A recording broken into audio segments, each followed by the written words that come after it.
bad day on the stock market. Well, not bad, but not great. It's down. What else? Oh, nothing exciting there. That email.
Good afternoon, everybody.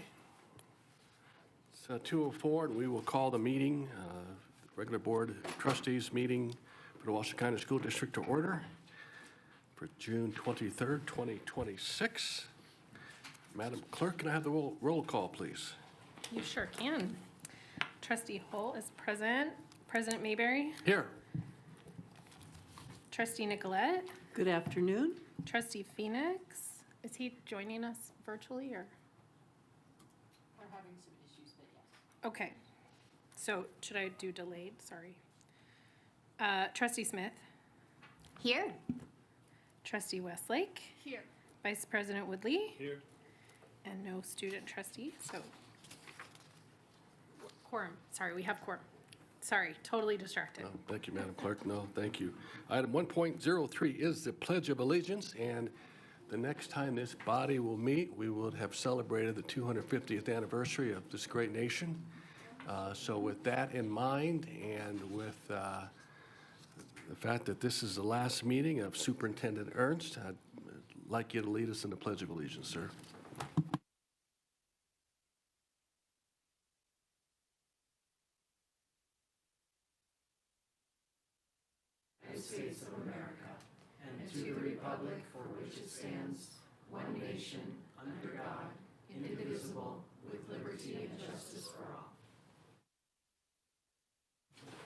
Thank you, sir. Item 1.04 is our land acknowledgement. I'll read our land acknowledgement for this meeting. We acknowledge that Washoe County School District schools and communities are situated on the traditional homelands of three major tribes of the Great Basin Native American people, including Northern Paiute, Washoe, and Shoshone tribes. We honor their ancestors, past and present, and recognize these lands as a continued gathering place for communities. We express our respect and gratitude for the opportunity to live, work, and learn here in Nevada. Item 2 is our consent agenda items. Items 2.1 to 2.02 to 2.20. I haven't had any feedback on any items to pull. I think Trustee Westlake wants to make a disclaimer. Yes. Please go ahead. Sorry. Thank you, President Mayberry. On 2.16, which is the approval to improve the bus drop-off at Billinghurst Middle School, awarded to Frank Lepre Construction, I just need to disclose that my husband had worked for Lepre Construction for over 30 years, but has since retired. He's no longer with Lepre Construction, and I have no connection to Lepre Construction, other than that he had worked there. Thank you. Okay, thank you, Trustee Westlake. If I don't see any lights on, if I'm happy to entertain a motion to approve consent agenda items. And before I do that, though, I'm going to ask for public comment. Thank you. So are there any public comments for the consent item? I have no cards for consent, and Trustee Phoenix is online. Okay, thank you. Welcome, Trustee Phoenix. Okay. Can I entertain a motion to approve consent agenda items 2.02 through 2.20? Thank you, Mr. President. Yes. I move that the Board of Trustees approves consent agenda items 2.02 through 2.20. I second. Okay, thank you, Trustee Smith. Moved to approve consent agenda item, second by Trustee Woodley, Vice President Woodley. Seeing no further discussion, all in favor, please signify by saying aye. Aye. Aye. Those opposed, motion carries unanimously, and that was an aye from Trustee Phoenix. Yes, sir. Thank you. Okay, colleagues, now we're going to go into our items for presentation, discussion, information. These are all action items. I do want to remind everybody, please jot down any questions that you may have, trustees, along with the slide numbers that you'd like to reference or revisit for the presentations. As I always say, we hold all our questions until staff have completed their full presentations. This allows our staff to present the information in its entirety, ensures our community members who are watching can hear the full context and respect the time and preparation of our presenters. And in many cases, you may find that your questions are addressed as the presentation progresses, and then we'll open up for questions and discussions at the end. So with that, we'll move to item 3.01. This is the item addressing contract for Sierra Nevada Academy Charter School, snacks. Our presenters are up front and center. Chris Hackbush, Chief Secondary Academic Officer, and Nicole Johnson, Director of Secondary Academics and Assessment. Good afternoon. Good to see you. It's yours. Good afternoon, President Mayberry, Superintendent Ernst, and our Board of Trustees. I'm Nicole Johnson, the Director of Secondary Academics and Assessment. So we are happy to be back here today with a presentation that brings clarity to the expectations that we have for Sierra Nevada Academy Charter School.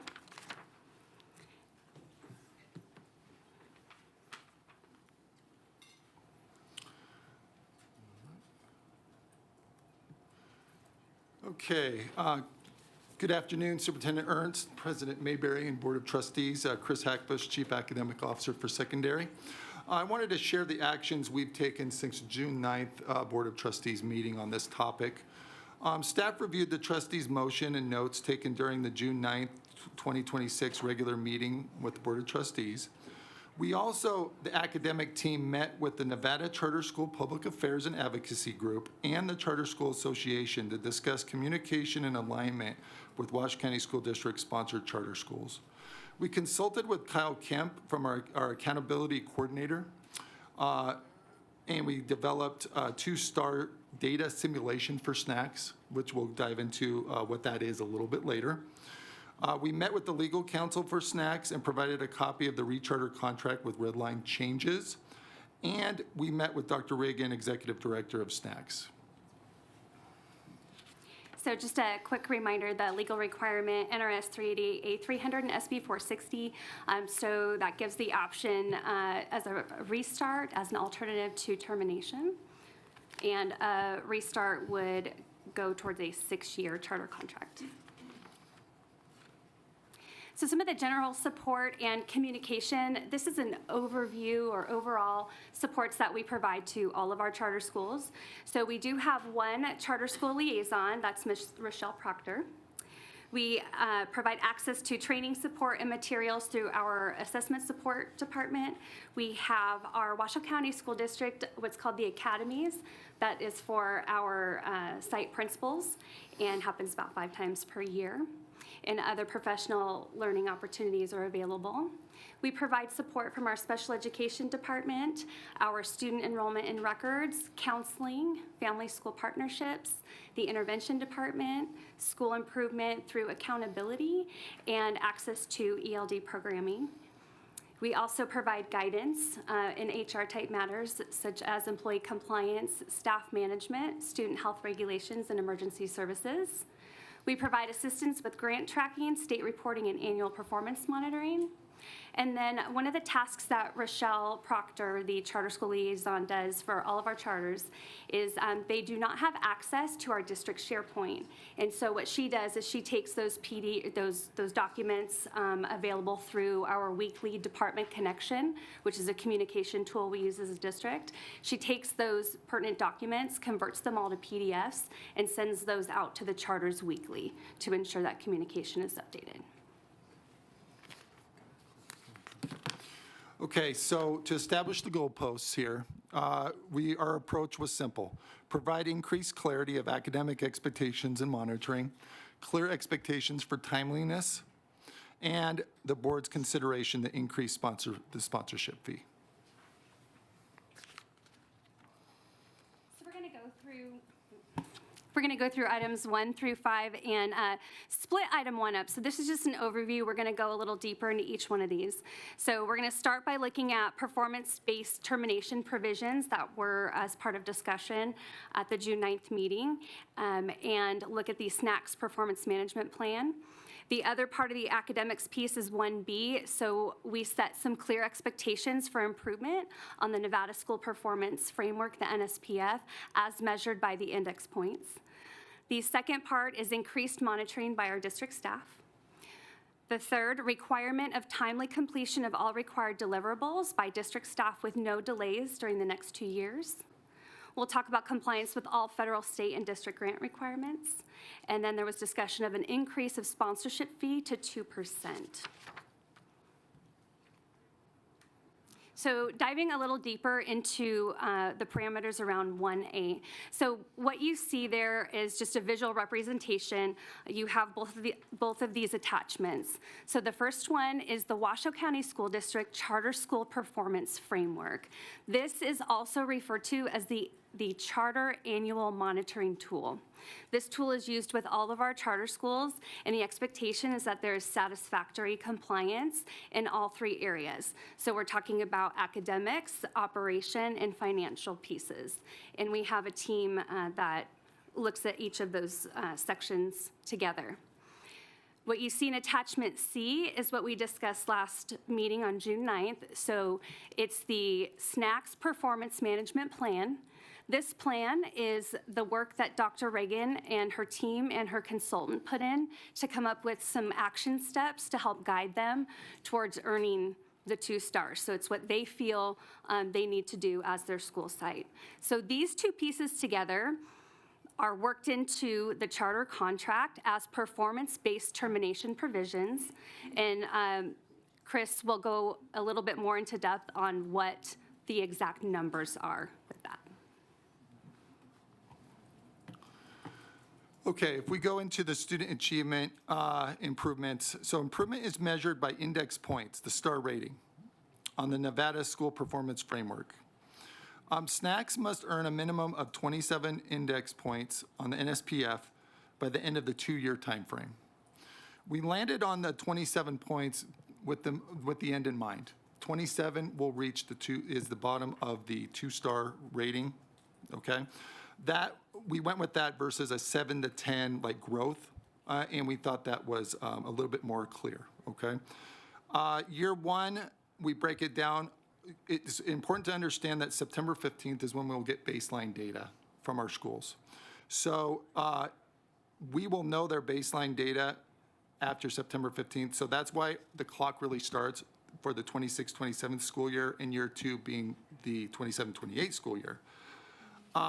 To help and to visualize what that might look like in a 2-year frame, we worked with our accountability office in Kyle Kemp. They did a wonderful job, and they provided a simulation of a 2-year roadmap to a 2-star rating based on, again, looking at their management plan and looking at their data to really, in essence, find where they could grow the quickest, okay?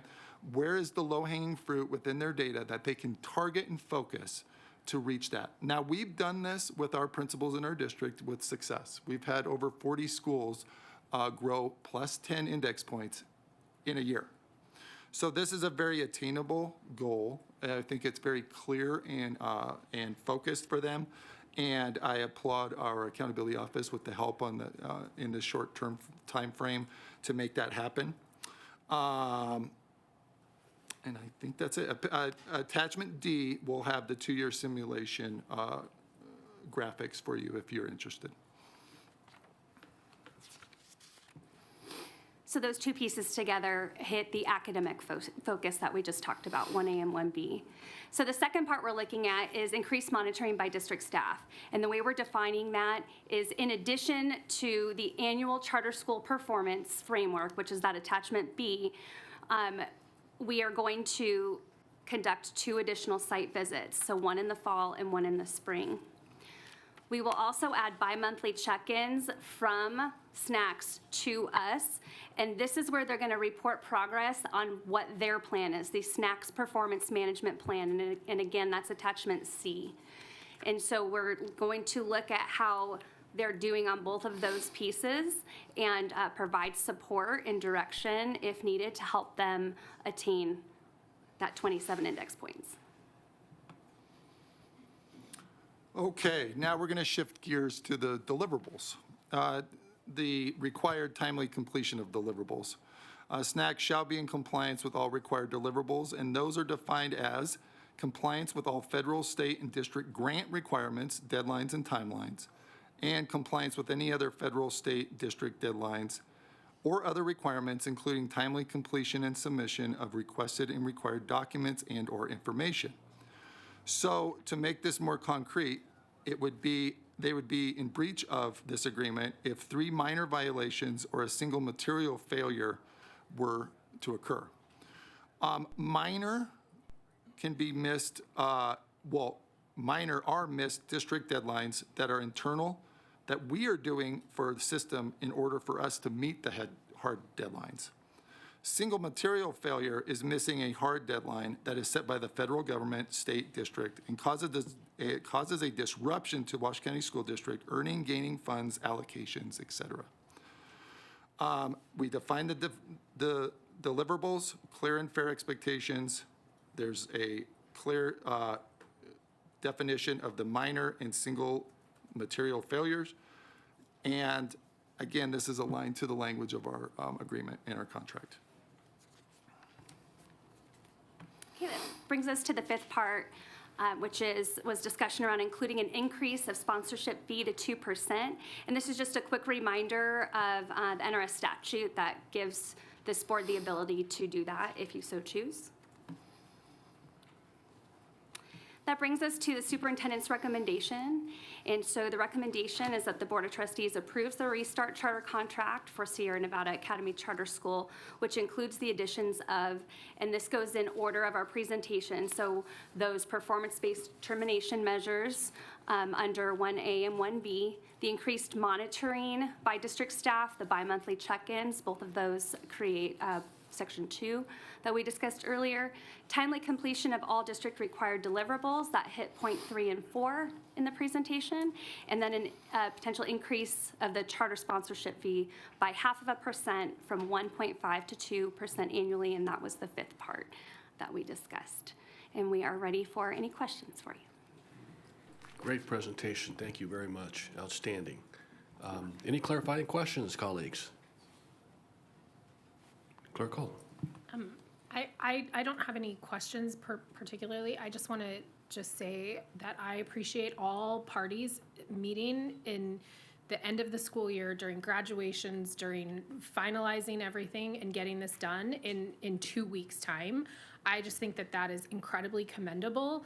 And I really, really appreciate everybody's hard work on this, on both SNAC side and the Washoe County School District side. I think that is, it was a sort of a last minute thing, clearly, when we had this conversation, and I know that there was some trepidation of getting it done, and you all did, and to me, it feels like we landed at a place that we can support them and get them to this place, which is what their kids deserve.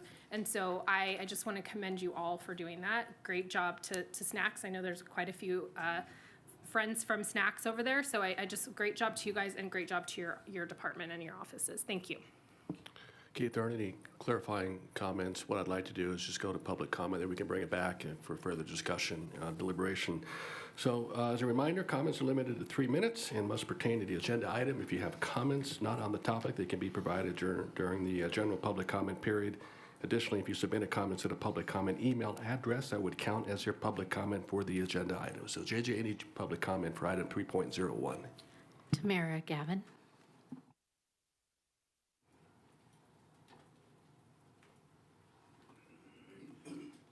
Good afternoon. Good afternoon, and thank you for allowing me to speak with you today. My name is Tamara Gavin, and I'm a lifelong educator, working in both the public and private school systems as an administrator, principal, education director, and most importantly, a teacher. Moving from Florida 2 years ago, I decided that I wanted to make a big impact, or as big as possible. And I wanted the children I serve to have the best opportunities possible, so I decided to go back into the classroom. When I discovered the play model at Sierra Nevada Academy Charter School, I knew that this was the perfect school for me. We know that every student needs time and individual attention, but educators frequently throw up their hands and say, how could we possibly have enough time to do that?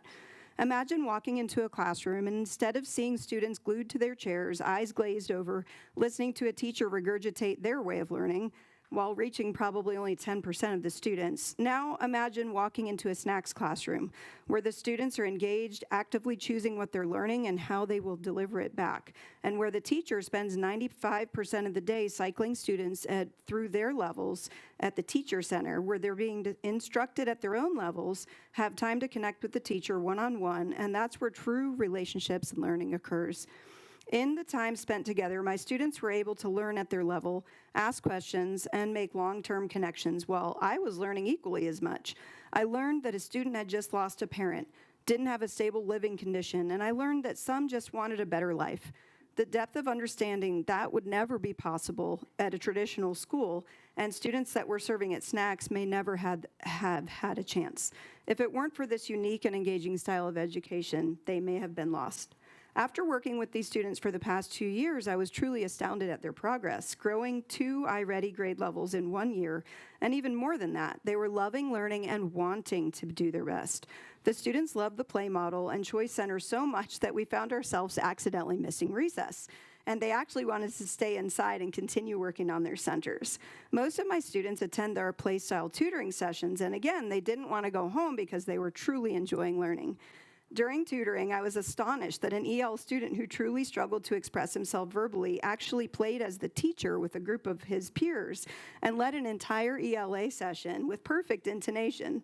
Another student whose parents were worried that she had dyslexia not only learned to identify and write her letters, words, and sentences perfectly, but improved almost 300% on iReady, ELA, and math this year, and now she's an avid reader. Though sometimes it can be difficult to measure the success of a school or a classroom, we can easily see that Snacks has empowered these students to meet their goals, and they have discovered that learning is fun. I am very confident that Sierra Nevada Academy Charter School can earn 2 stars on the NSPF. As a teacher, I absolutely love this school, and I am in full support of the request for the charter restart approval, and I'm asking for you to grant that approval. Thank you, Thank you Ms. for letting me speak with you today. Thank you, Ms. Gavin. We appreciate your time. Thank you for coming. Robert Fragles?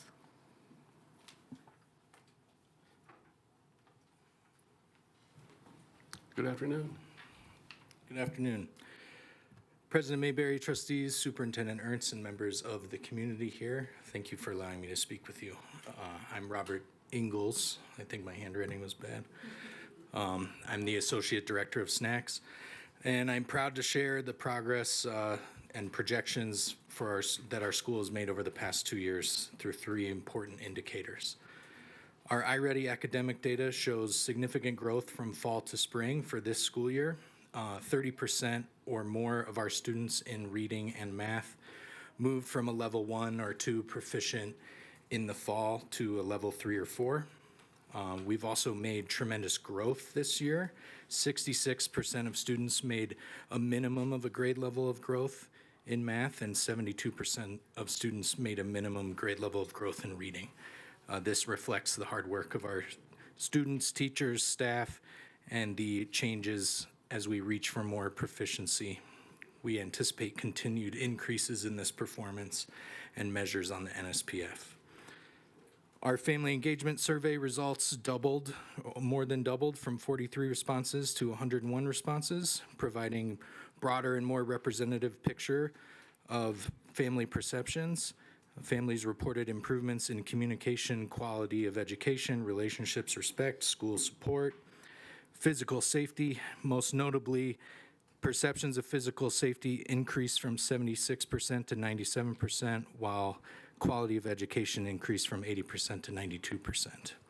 These results show that families are recognizing the positive changes taking place and starting to believe in the direction of our school.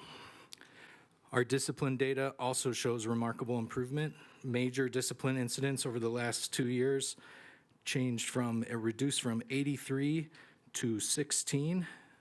That is a 81% reduction. That's demonstrative of the changes in culture that we're making among our staff and students. When we look at all these measures together, a clear story is coming to light. Students are achieving at higher levels, families are engaged and confident in our school, and student behavior is improving dramatically, reflecting the culture and climate work we have done.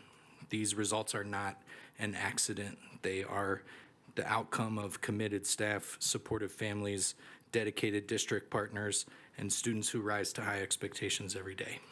We recognize that there's still work ahead, but we hope that this demonstrates meaningful progress and provides strong evidence that our school is moving in the right direction.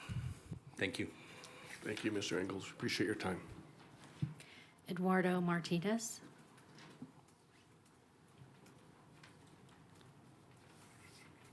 Good afternoon, Mr. Martinez. Good afternoon, President Mayberry and members of the Board of Trustees for Washoe County School District. Yes, my name is Eduardo Martinez. I'm here on behalf of Western Public Affairs and the Charter School Association of Nevada. We just wanted to show our support for the superintendent's recommendations and the board's recommendations in supporting the snacks application for restart.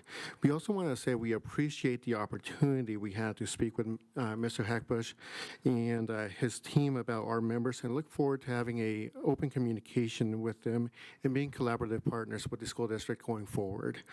We're happy to be a resource and look forward to continued engagement. Thank you. Thank you, Mr. Martinez.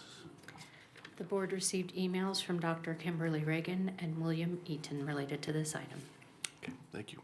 Okay, we'll go ahead and close public comment on this item, bring back to the board for further discussion, deliberation. Vice President Woodley.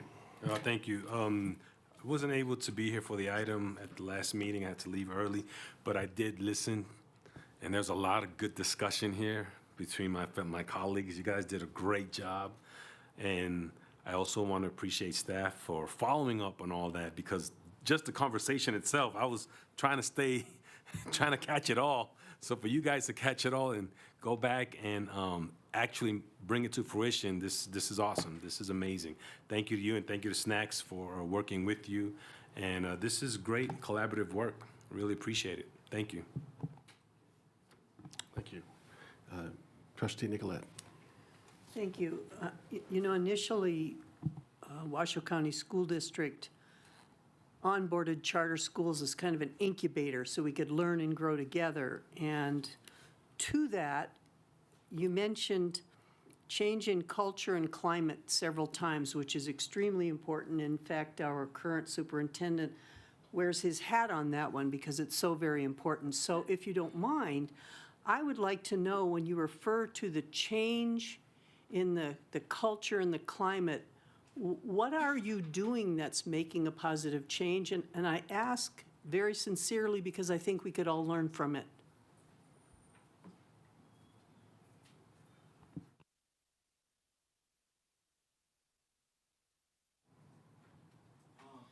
Best example of this is the discipline metrics that we've had. Before I moved into a leadership position, we had 117 something suspensions and major incidents.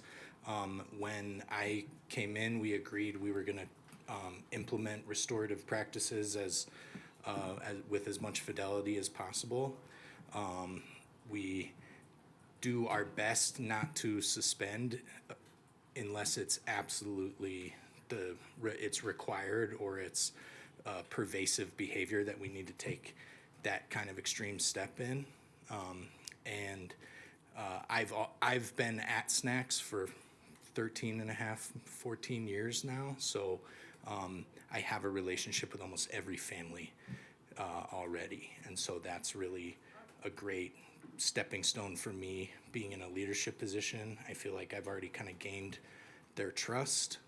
And also in terms of staff culture, just making sure we are training our staff on the model. How do we implement it? You know, what do we need it to look like every day, instead of, not having that consistency across all our grade levels. Thank you. Yeah, and Trustee Nicolette, your question was directed to Mr. Ingalls. Is that correct? Anybody? Okay. What I don't want this to be is sort of this colloquy between trustees and members of the public. Okay, so I'm going to direct it back to staff respectfully, and then if there are some questions from Snacks individuals in particular, let's be specific with those questions.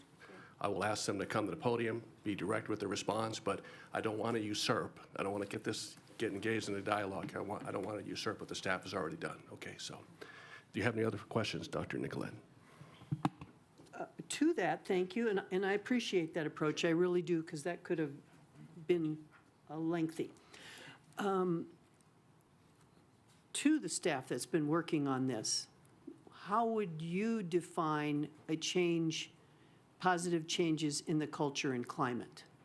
Again, I ask because I think I go back to that incubator model. What can we learn together? Why would we do this if we're just all working in isolation?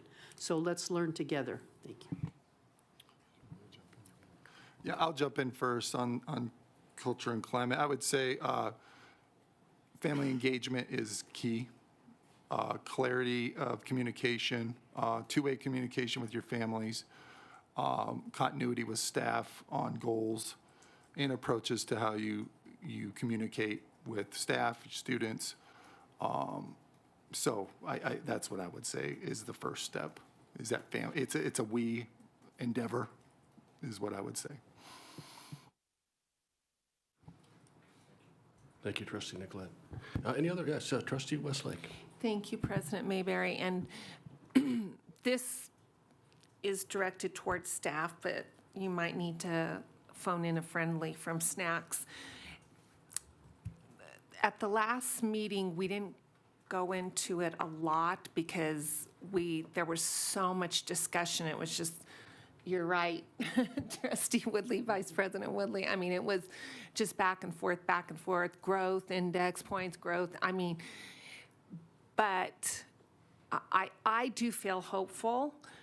But one thing, and I mentioned this in my visit to Snacks, is that it resides in a very far out location. So I guess I want to see if there's anything in place, family engagement, but to engage the parents on the importance of their children attending the school, because that will be counted against Snacks. And I mean, it's not necessarily in their control, other than if there are things in place to really get the parents on board of the importance of getting to Snacks for their children.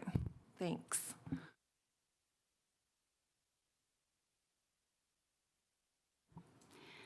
So one thing, Nicole Johnson for the record, one thing I wanted to mention is when Mr. Hackbush and I had our very first visit to Snacks, they were getting ready for a family engagement event. And I remember Dr. Reagan talking about the huge turnout that they were anticipating, and that each year it grows and grows. They had a lot of different things that were getting ready to be put up, and it stimulated a lot of excitement, and a lot of questions. So I can speak to that and then defer to Dr. Reagan to fill in those gaps. Dr. Reagan, would you like to answer that question, please? Thank you.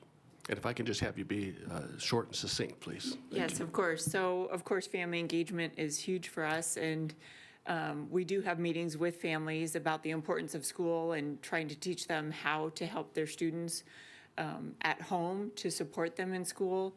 And then we do address chronic attendance and why that's so important. And we do raffles for people who bring in doctor's notes. And, we do reward systems for not only the students, but the staff. And we try to make the funnest part of the day at the very beginning. So the kids are like, I gotta get to school, because it's so fun at the beginning of the day. Not that later is not, but the more we can incentivize students to be at school, they're going to push for their families.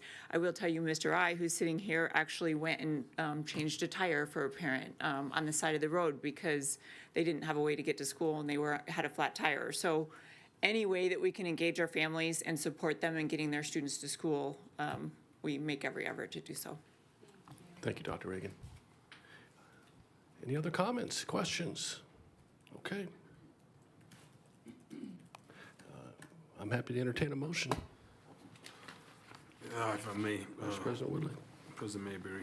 I move that the Board of Trustees approves the Restart Charter Contract for Sierra Nevada Academy Charter School, which includes additions of performance-based termination provisions aligned to the Washoe County School District Charter School Performance Framework, Snacks School Performance Management Plan, and the requirement to earn a minimum of 27 points on the Nevada School Performance Framework over the next 2 years, concluding with the 2027-28 school year. Also increased monitoring by district staff through annual site visits, one in the fall and one in the spring.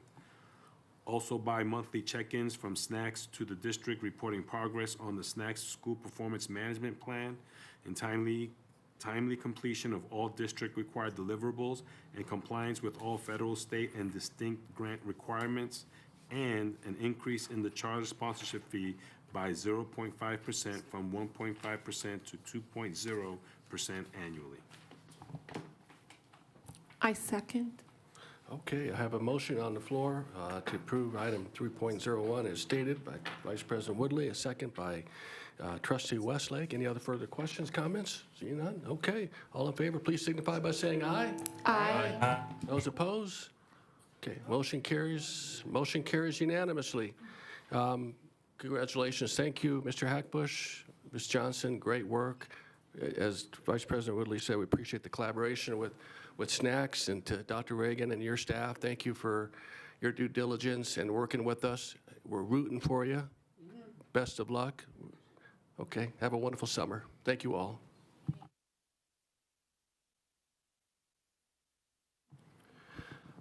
Okay, item 3.02 is the approval of award for third-party health administrator services for employee health benefits, Anthem Blue Cross.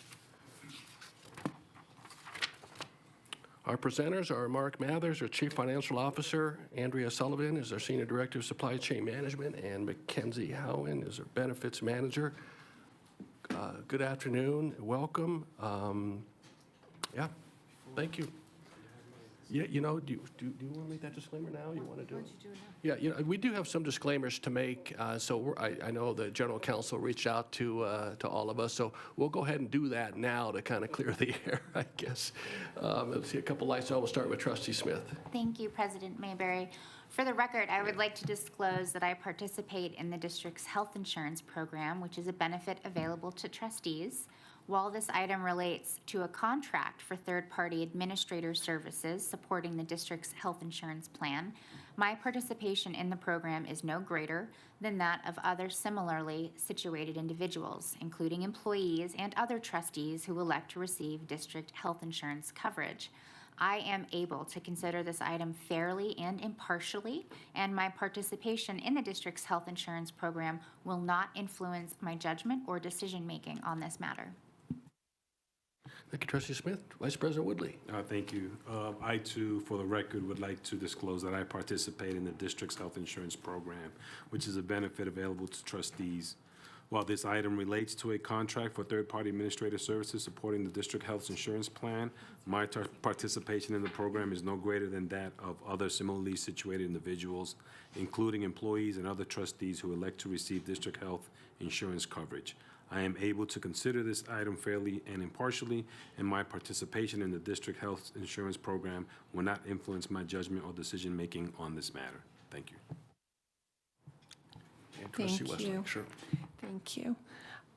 I also want to read the disclosure that I participate in the district's health insurance program, which is a benefit available to trustees. While the item relates to a contract for third-party administrator services supporting the district's health insurance plan, my participation in the program is no greater than that of other similarly situated individuals, including employees and other trustees who elect to receive district health insurance coverage. I am able to consider this item fairly and impartially, and my participation in the district's health insurance program will not influence my judgment or decision-making on this matter. Thank you. Thank you, Trustee Westlake. And I don't use the insurance, so I don't have anything to say. I'm just happy to be here. Trustee, Clerk Hull. That was my question. So last year, when we did have a health Right. insurance item, Neil asked Go ahead. for all of us Yeah. to clarify if we do use it or not. So Yeah. I was just gonna say that I do not, I do not personally partake in it. So I just wanted to. Sure. Ditto. I love those short answers. And this Trustee Phoenix is up online. Yes, sir, go ahead. All right. No, I do not participate, and so I'll just keep it short and sweet. So there you go. Okay, outstanding. Okay, we got that covered. It's your show. Thank you. All right, thank you all. I'm Mackenzie Howard, Benefits Manager for the record. I have the honor of presenting alongside Andrea Sullivan, our Director in Business. We too are happy to be here to share what the past 6 months have looked like to go through this request for proposal for our health insurance third-party administrator. Before we get into the presentation, I want to ground us in what we actually did, what it means to go out to bid for a third-party administrator. So WCSD runs a health insurance plan that is self-funded. So that means we have a process to oversee our plan document, which outlines the coverage that anyone who is enrolled on our coverage has access to. We also have processes that help us determine our premium rates, what our funding revenues look like, and what our spend looks like. In order for a self-funded plan to be successful, it's imperative that we partner with a strong TPA, a third-party administrator. This TPA helps us implement the plan document and the revenue and the spend that I just described. So, what was the purpose of our RFP? Well, it was to ensure that our current TPA, we wanted to make sure to go out to market and ensure that our current TPA is still providing a high value to our organization. As a self-funded entity, we have a high responsibility to ensure that the value we're still receiving from our TPA is accurate and consistent.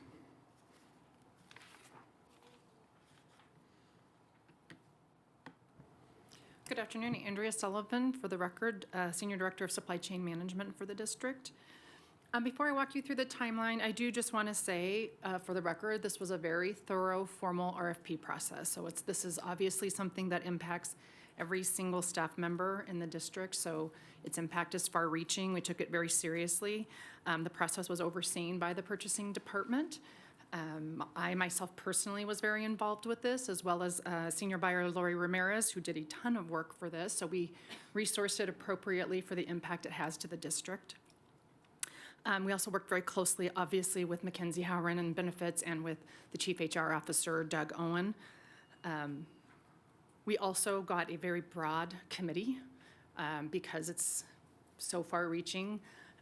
We had invitations out to all of the bargaining units to provide a representative, and ultimately had representation from WEA. And our WEA representative is also on the insurance committee, so he brought sort of a dual perspective to the committee. We had WIPTA and WESP. We had the Police Officers Association as well as the Principals Association, all represented on the committee. And then we also had, obviously, HR representation. We had finance representation.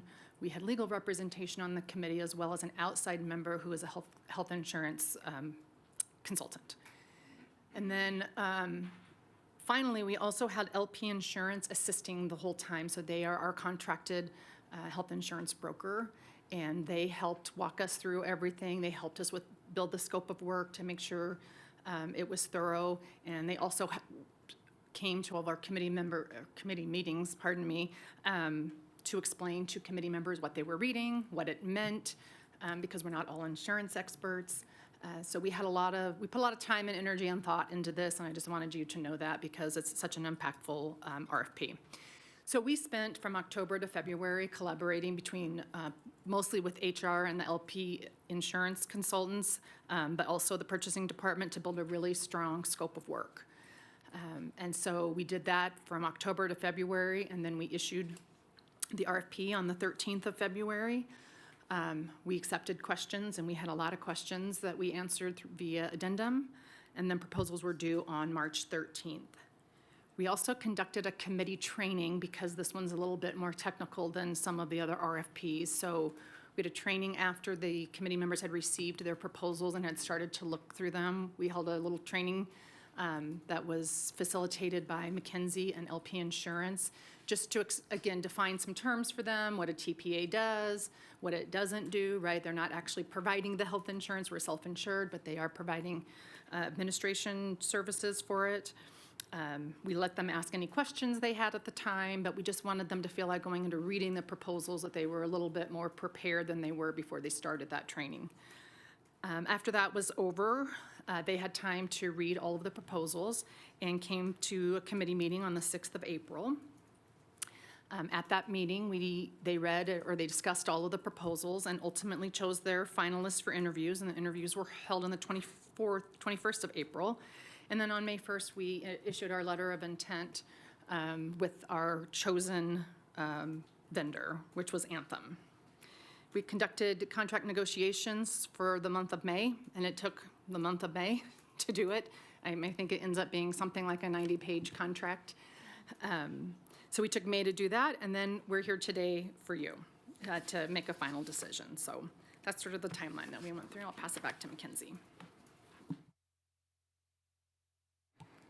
So Andrea started to describe the proposal that we put out that potential proposals could be submitted to. And so these are really high level what we asked proposers to speak to. So we asked them to speak to the medical, prescription, and dental plan administration, and this helps us implement eligibility and enrollment for all of our members. Currently, if we look at the employees, retirees, and dependents that are enrolled on our plan, we have about 12,000 lives. So we needed to ensure that whoever we selected for our TPA was able to manage that high volume, not only of enrollment and eligibility, but also claims administration, right? So farther down, we talk about claims processing and customer service. So you can imagine the number of claims that 12,000 lives incur is pretty large. And so we needed to ensure that whoever we selected for our TPA was able to not only support customer service with explanation of benefits issues, but also are able to process that sheer number of claims. Because we are self-funded, we have a large responsibility to oversee the reporting and analytics, and this really relates to the compliance components that we're required to follow both at the federal and state level. And then again, because we are self-funded, it's important for us to consistently check in on the plan's performance. We know that we know that healthcare isn't just going to the hospital when something's wrong. It also involves preventative care. And so that's why we have a strong wellness program that we run in-house, but having a TPA that also supports and understands the value of preventative care and having a strong wellness program not only supports our department in the partnership that we have with our TPA, but it also supports our members and employees in carrying out healthy behaviors. The last component that we included in the RFP was optional, and that is our COBRA administration.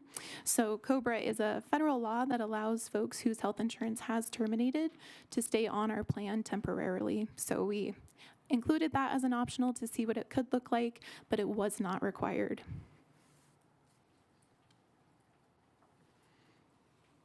So that's what we went out to bid for. That's what we asked proposers to speak to. But then how did we actually grade them and bring forward a recommendation to you all today? And so Andrea spoke to the committee, and again, it was a diverse committee to ensure that we had lots of different perspectives to speak to the complexities of health insurance. So we had the committee look at these 7 categories: the price schedule, financial stability, employee components, TPA services, data and reporting, integration with other vendors, and we needed to ensure that they meet compliance requirements. So in the board documentation, attachment A shows the breakdown of the evaluation criteria that we utilized, and it shows the breakdown of the scoring that the committee actually determined. I wanted to highlight 3 of these because they're somewhat vague if you were not involved in this for 6 months. So the employee components, this speaks to the customer service components that I just talked to, right?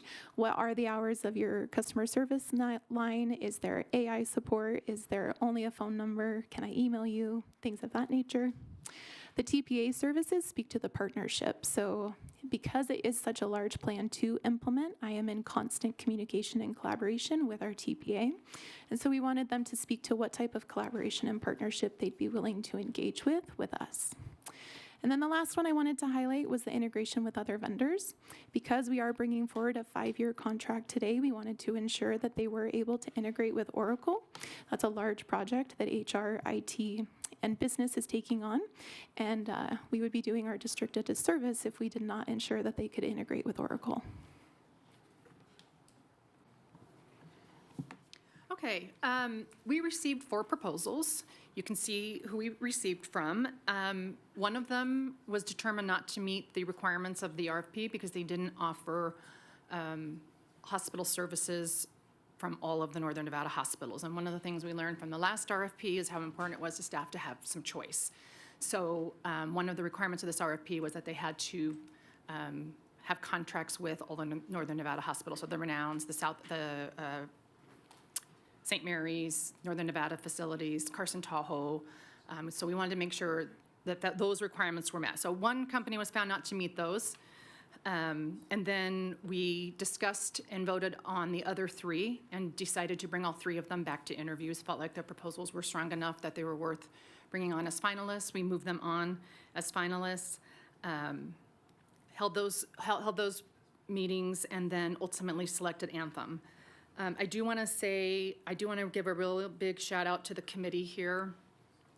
They provided really great input, and they asked really great questions. They asked really great questions of all of the finalists. They asked great questions in the committee. You could tell they were informed, and when they didn't know or understand something, they asked about it, and they took their job very seriously. And I also want you to know that this wasn't like, oh, we're just going to check a box to make sure Anthem is still okay. We had these conversations that you had to come in with an open mind, and we had to make the decision that was best for the school district. And if that meant making a change, that's what we would do. And everybody seemed very open about it. Nobody seemed to be just, one side only, either for or against Anthem. But in the end, the decision was clear in that the points from the committee members, it wasn't close between first, second, and second. And it was a unanimous decision that all committee members voted Anthem first. So this recommendation will allow staff and dependents to have a choice of any Northern Nevada hospital. And because we are not making a change, there won't be any disruption in providers. And sometimes there is, right? The last time we did this 7 years ago, we did make a change and there was some disruption, and that can be difficult, but at the time it was the best decision for the district and we were willing to take that change on. But since everybody clearly chose Anthem for this, the benefit of that is that there won't be any disruption. So with that, we'd like to make the recommendation that you approve the request for proposal for TPA services and award it to Anthem Blue Cross and Blue Shield of Nevada. And as a reminder, it will cover medical, prescription, dental, wellness, EAP programs, network access, claims administration. It's kind of, a whole lot of services bundled all into one. And we're asking that this be awarded for an initial 5-year term. That term will begin January 21st, 2027 and end December 31st, 2031. Estimated value of $15,569,289.12. So with that, we are open for any questions you might have. Okay, thank you. Any clarifying questions before we open up for public comment? Yes, Trustee Smith, please. Thank you, President Mayberry. So thank you so much for this work, and I'm particularly glad that Mackenzie is wearing white because she is truly an angel. We have an outstandingly good benefits team, and so I just want to preface that. So my questions and my point of clarification, we don't get to do this very often, we don't go out to bid with these. And so something that I'd like to bring attention to and just ask some questions with and make some recommendations about our own responsibility in the process involves pharmacy benefit managers. So for those in the room or listening who do not know what a pharmacy benefit manager is, could you explain it super quick? Yeah, I don't know if I'm ever short-winded. No. Mackenzie Arn, for the record. A pharmacy benefit manager is the same thing as a TPA, but they focus specifically on pharmacy and prescription drug administration. Pharmacy is a very complicated aspect of health insurance. There is a lot of federal regulations, and so PBMs focus specifically on that and the administration of drugs. And then we have a pharmacy benefit manager, right, in this plan? So Anthem would oversee, as our TPA, what we're recommending today, Anthem would oversee the entire plan. They work with a PBM, which is called Carelon. So if you are ever on the Sydney Health app and you see information about Carelon, that is our PBM. They are owned by Anthem, and so Anthem is their parent company, so we would be working with both of them. Thank you. I appreciate that. All right, so I will start with my questions on this. So I have a lot of experience with this, and so I'll just disclose, I don't mind. Maybe everyone doesn't know, you will now, that I had cancer, and the larger sphere of my health, I have a primary immune deficiency, and so I get to enjoy our insurance really deeply, as I'm sure some of our members do. So a few questions, just to make sure that we're very aware of how all of these moves happen within insurance. So for example, in late 2025, I believe around October, Anthem moved from CVS Specialty Pharmacy to a new Anthem-owned specialty pharmacy called Paragon. And just so if everybody's keeping track, we've got Anthem, who administers our benefits. Anthem owns the pharmacy benefit manager, and then they switched us over from CVS Specialty Pharmacy to, again, an Anthem-owned specialty pharmacy. So my question is, did we approve that or did we know about it? So in the 90-page contract that Andrea referenced, there is language that speaks to us accepting the PBM and the specific changes that PBM has to follow. One of the responsibilities of a PBM is ensuring that they're in compliance and then implementing a pharmacy plan with stewardship. And that involves including cost as a component, right? It ensures that folks are looking at, and by folks I mean the PBM, is looking at things like the formulary, the cost of the drugs that are on the current formulary, what the outcome of those are, so not only cost, but is it medically necessary for folks to be on these drugs? Is there anything better out there that we could be putting on a formulary? And so our contract kind of outlines that we will be following the changes that our PBM does agree to. For the administration of the specialty pharmacy, though, our plan had CVS Specialty Pharmacy, and then in October of 2025, Anthem moved us over to their owned specialty pharmacy. So my question is did they tell you and did we approve that? Because I'm just curious, as they move us to more and more companies that they own, are we even alerted to that? So we are alerted to, because there's many components, right? When we look at drug programs, there's the formulary of what drugs are actually approved to be covered. And then there's pharmacies that folks have access to. And then specialty drug programs are an entirely different component. And so we are made aware of potential changes to any of those three areas. But on the most basic level, folks can still access different levels of pharmacy, whether the specialty program is with Carelon or CVS, for example. All right, thank you so much. I appreciate that. And I really appreciate all the time that you put into answering my questions from yesterday. And you do a truly wonderful job. The situation that I was in that I'm really highlighting is, and Mackenzie knows this full well, although you can't disclose it, I can. I am well managed on a medication and had been on it for years, including by our own insurance. And then solely due to a small savings on the part of the pharmacy benefit manager, they were looking to move me off my medication. And it was a really stressful situation to be in. I mean, upwards of probably 150 to 200 man-hours for all the people involved with this. And really the challenge for that for any of our members is that in certain situations when a pharmacy benefit manager is chasing a rebate, there is the potential, and I was told this, in this case, that these decisions are being made to really secure a rebate as opposed to really affecting patient outcomes. And where that becomes difficult is that, and I'll get to where I'm going with this, I have no problem with the item and I'll be supporting it, but the point that I'm making is that few people have as much privilege as I have in this situation. I speak English as a first language. I know my way around a call tree with an insurance company. I know how to advocate for myself. I have a doctor that's game to chase down absolutely everything that the insurance company is willing to throw at me, and you are absolutely the biggest tool because you were incredibly helpful with that. But where I'm going with this is that I I also feel if we choose to have a pharmacy benefit manager, we also have responsibility with it. So are you able to confirm that, that you as the administrators of it are staying in close contact with your contacts at Anthem to really monitor how these decisions are being made, you know, to avoid situations like this? Because I would never want anybody in WCSD and any member of our family or a family member of them. So do we have that situation well overseen in this new contract?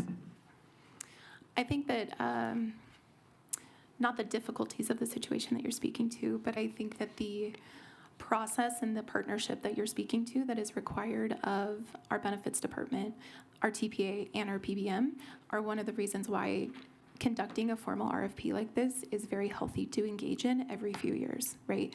It allows us to level set on expectations. It allows us to look at the contract again and ensure that everyone's on the same page and what our expectations are, what's within our TPA scope, what's within our scope. And so I do think that this was a good opportunity. The timing aligned relatively well to the scenario you're talking about. So I do think we're well equipped to engage in that moving forward in 2027. I really appreciate that. And I had no idea that apparently this process was underway while this was happening and I'm sure there's obviously thousands of people doing with so many things, but I appreciate you confirming that we have the safeguards in place. So while formulary changes are expected and necessary, that we're not necessarily trying to move people solely for no other reason than, in my case, a $100 rebate. Because when our members are put in situations where they're asked to discontinue life-critical medication, like I could very well die without my medication, and that's very literal. To just have that feeling that maybe a company is chasing a dollar rather than the value of any of our lives is really important. And again, you did really, really fantastic with this. So thank you so much. I appreciate you assuring this body and me and all of our members. And again, I want to thank you for all that you've done up to this point. Thank you, Mr. President. Thank you, Trustee Smith. Dr. Nicolette. Thank you. I want to make a motion, and I just want to be clear because I've got some conflicting numbers. The term is for 5 years, beginning January 1st, 2027, and ending December 31st, 2031, correct? Okay, thank you. Thank you very much. And just so you know, the agenda title does have 2032, but it does say a 5-year term, so I think that it's still accurate in terms of the 5-year term. But just note for the motion, it's the 2031 date. Okay, if there aren't any more clarifying questions, I appreciate your desire to make a motion, but I do got to go to public comment first. Any more clarifying questions before I go to public comment? Okay, we'll go ahead and open public comment. I have no cards for this item. Okay, we'll go ahead and close public comment. Trustee Nicolette, I would be happy to make a motion. please. All right. I approve that the Board of Trustees, I move that the Board of Trustees approves the award of request for proposal RFP number 89-P-02-26-LR, third-party administrator TPA services for employee health benefits to Anthem Blue Cross and Blue Shield Anthem for a term of 5 years beginning January 1st, 2027 and ending December 31st, 2031 in the estimated amount of $15,569,289. Yeah, and 12 cents. Yeah. This has a comma. I was beginning to question myself. Let me try that one more time. The estimated amount of $15,569,289.12.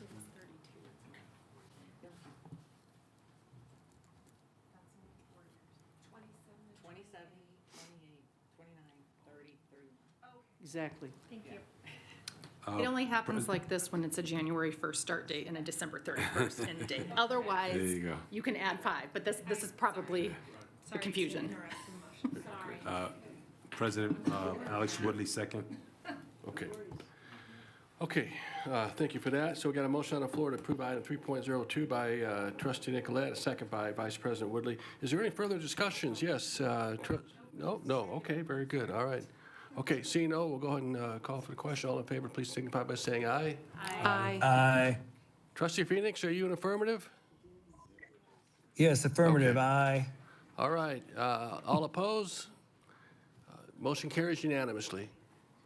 Thank you, Ms. Howen, and thank you, Ms. Sullivan. We appreciate your time and all the work that you did to bring this item forward. Item 3.03 is presentation discussion on the CIP. With us is Adam Searcy, our Chief Operating Officer. Good afternoon, Adam. Never met an Adam I didn't like. Here, here. Thank you, President Mayberry, Superintendent Ernst, members of the Board of Trustees. Again, for the record, my name is Adam Searcy. I am your Chief Operating Officer.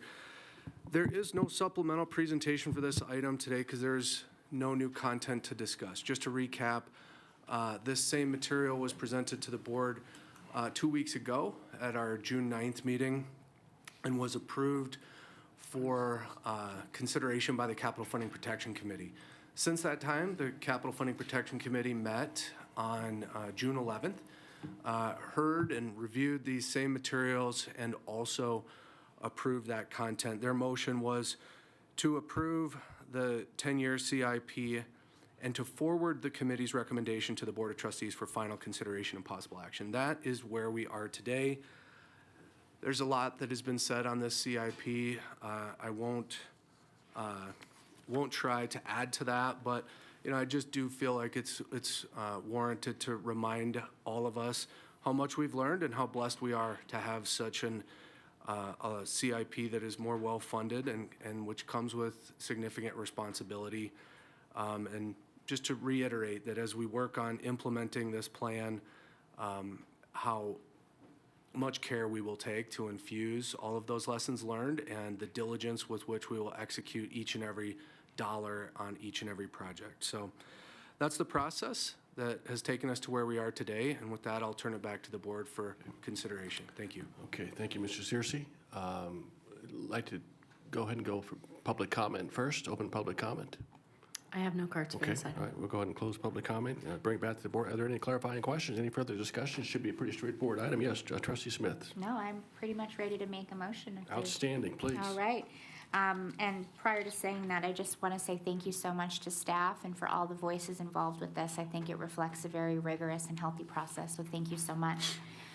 With that, I move that the Board of Trustees approves the Capital Funding Protection Committee's recommendation from the June 11th, 2026 meeting for the revised 10-year capital improvement plan and directs staff to submit a 5-year capital improvement plan as required by state law based on the 10-year capital improvement plan. Second. All right, we have a motion on the floor to approve item 3.03 by Trustee Smith, second by Clerk Hall. Seeing no lights on, no further discussion. All in favor, please signify by saying aye. Aye.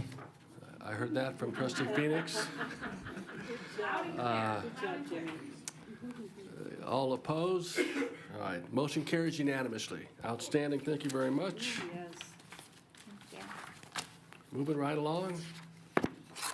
Item 3.04 is presentation and discussion on the Administrative Facilities Master Plan Study, removing Worcester High School from consideration as part of the Administrative Facilities Master Plan and for staff to investigate and pursue the potential acquisition of existing commercial properties that would accommodate consolidation of central office staff. And once again, our presenter, Mr. Adam Searcy, our Chief Operating Officer. Trustee Smith. Yes, thank you, President Mayberry. I have a disclosure. Please, yes, thank you. Thank you. Thank you, President Mayberry. NRS 281A.420 requires me to disclose a conflict of interest.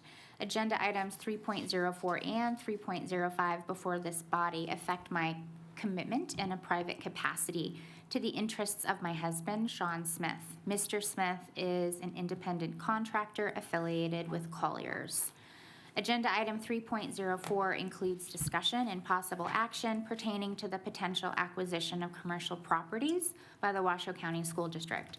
Prior to Mr. Smith becoming affiliated with Colliers, the superintendent approved representation of the Washoe County School District by Melissa Molyneux for commercial real estate needs. I did not participate in the solicitation or negotiation of the contract with Ms. Molyneux, and that contract did not come to the board for approval. Ms. Molyneux is an independent contractor affiliated with Colliers. Should the Washoe County School District acquire a property through its contract with Ms. Molyneux, I understand Ms. Molyneux will be entitled to a commission. Mr. Smith will receive no compensation or benefit from any commission paid to Ms. Molyneux. Mr. Smith and Ms. Molyneux have executed an agreement confirming that Mr. Smith will have no involvement in Ms. Molyneux's work for the Washoe County School District and will receive no compensation or benefit should Ms. Molyneux be entitled to a commission from the Washoe County School District. Although we do not have board counsel, I have provided a copy of the executed agreement signed by Mr. Smith and Ms. Molyneux to counsel of the Washoe County School District. Further, I understand that at our meeting today, the board will not take any action to approve the acquisition of a commercial property pursuant to the district's contract with Ms. Molyneux.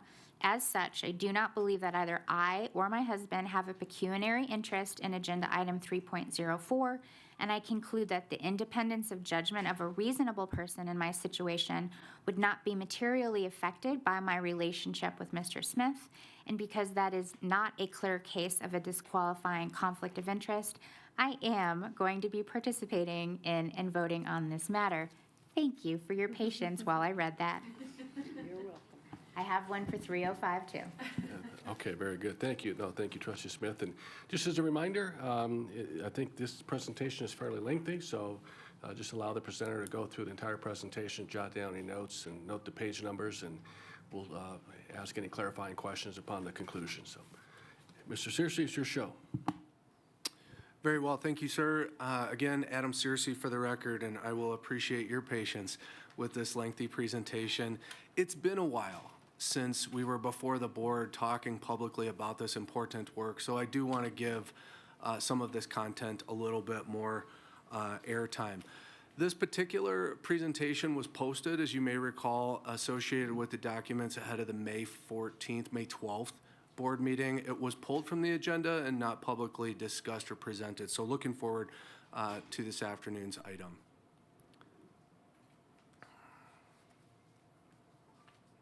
Trying to get this slide to advance. We'll see how it goes.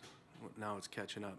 Anyway, this is where we left off. This was the recommended motion from October that really sent staff towards analysis of a consolidated model for administrative facility needs on the current 9th Street property where we sit here today, as well as analyzing those facility needs on the Worcester property. And what we're going to discuss today, really here, sort of a table of contents. We're going to talk about the work that's been done since October.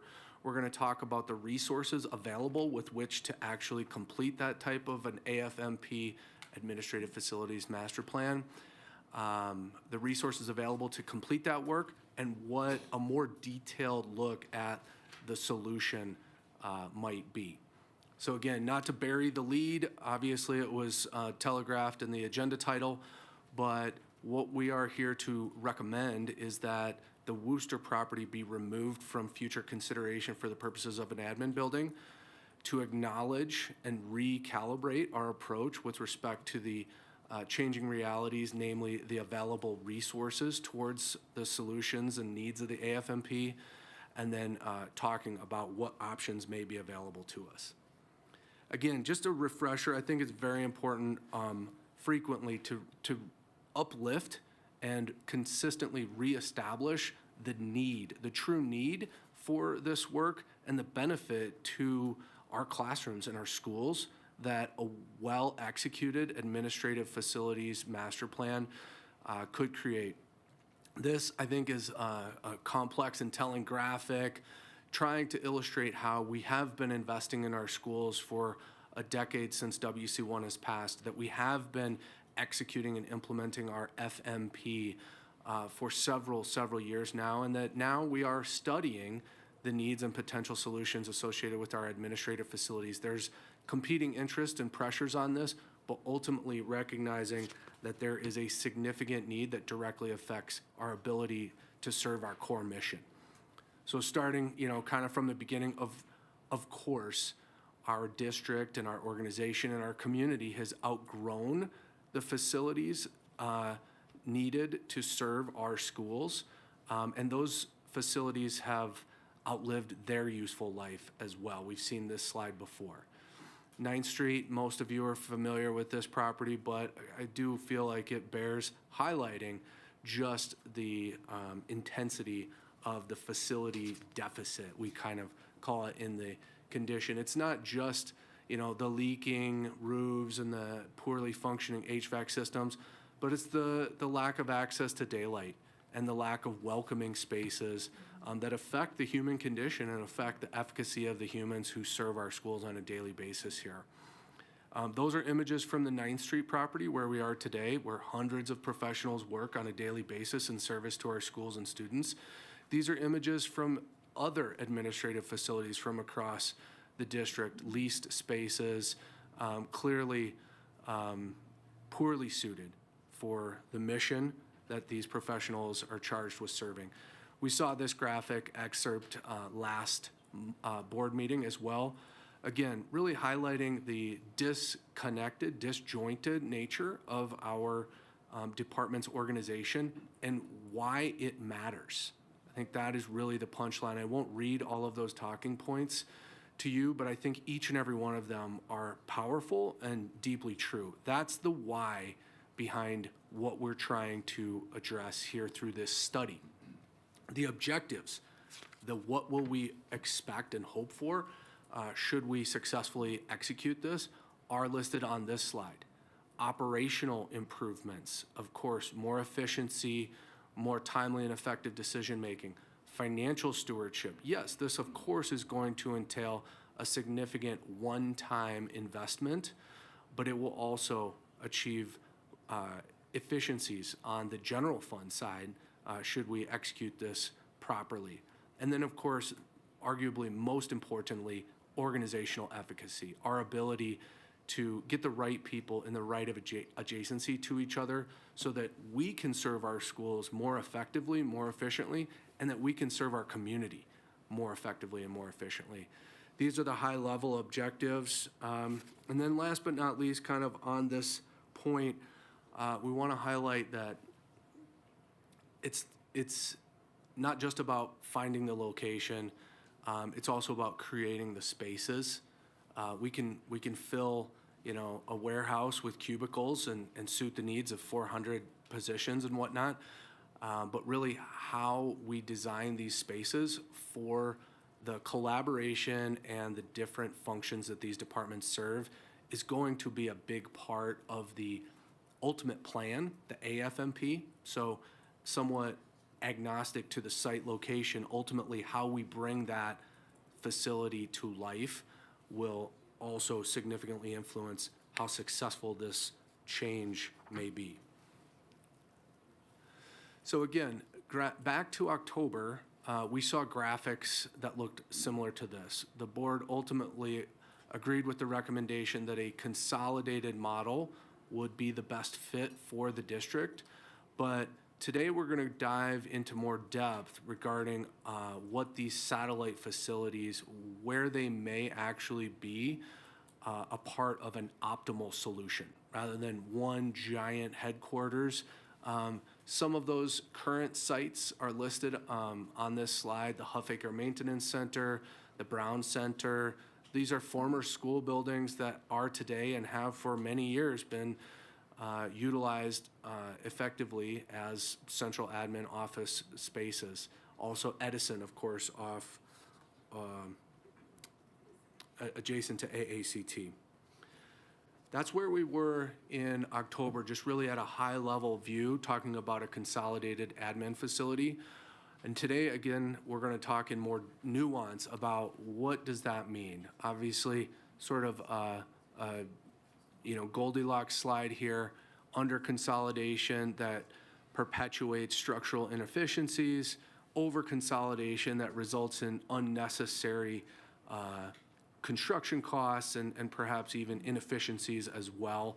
Really trying to find what the sweet spot is relative to this organization and relative to the resources available to us. That's what that slide's really looking to convey.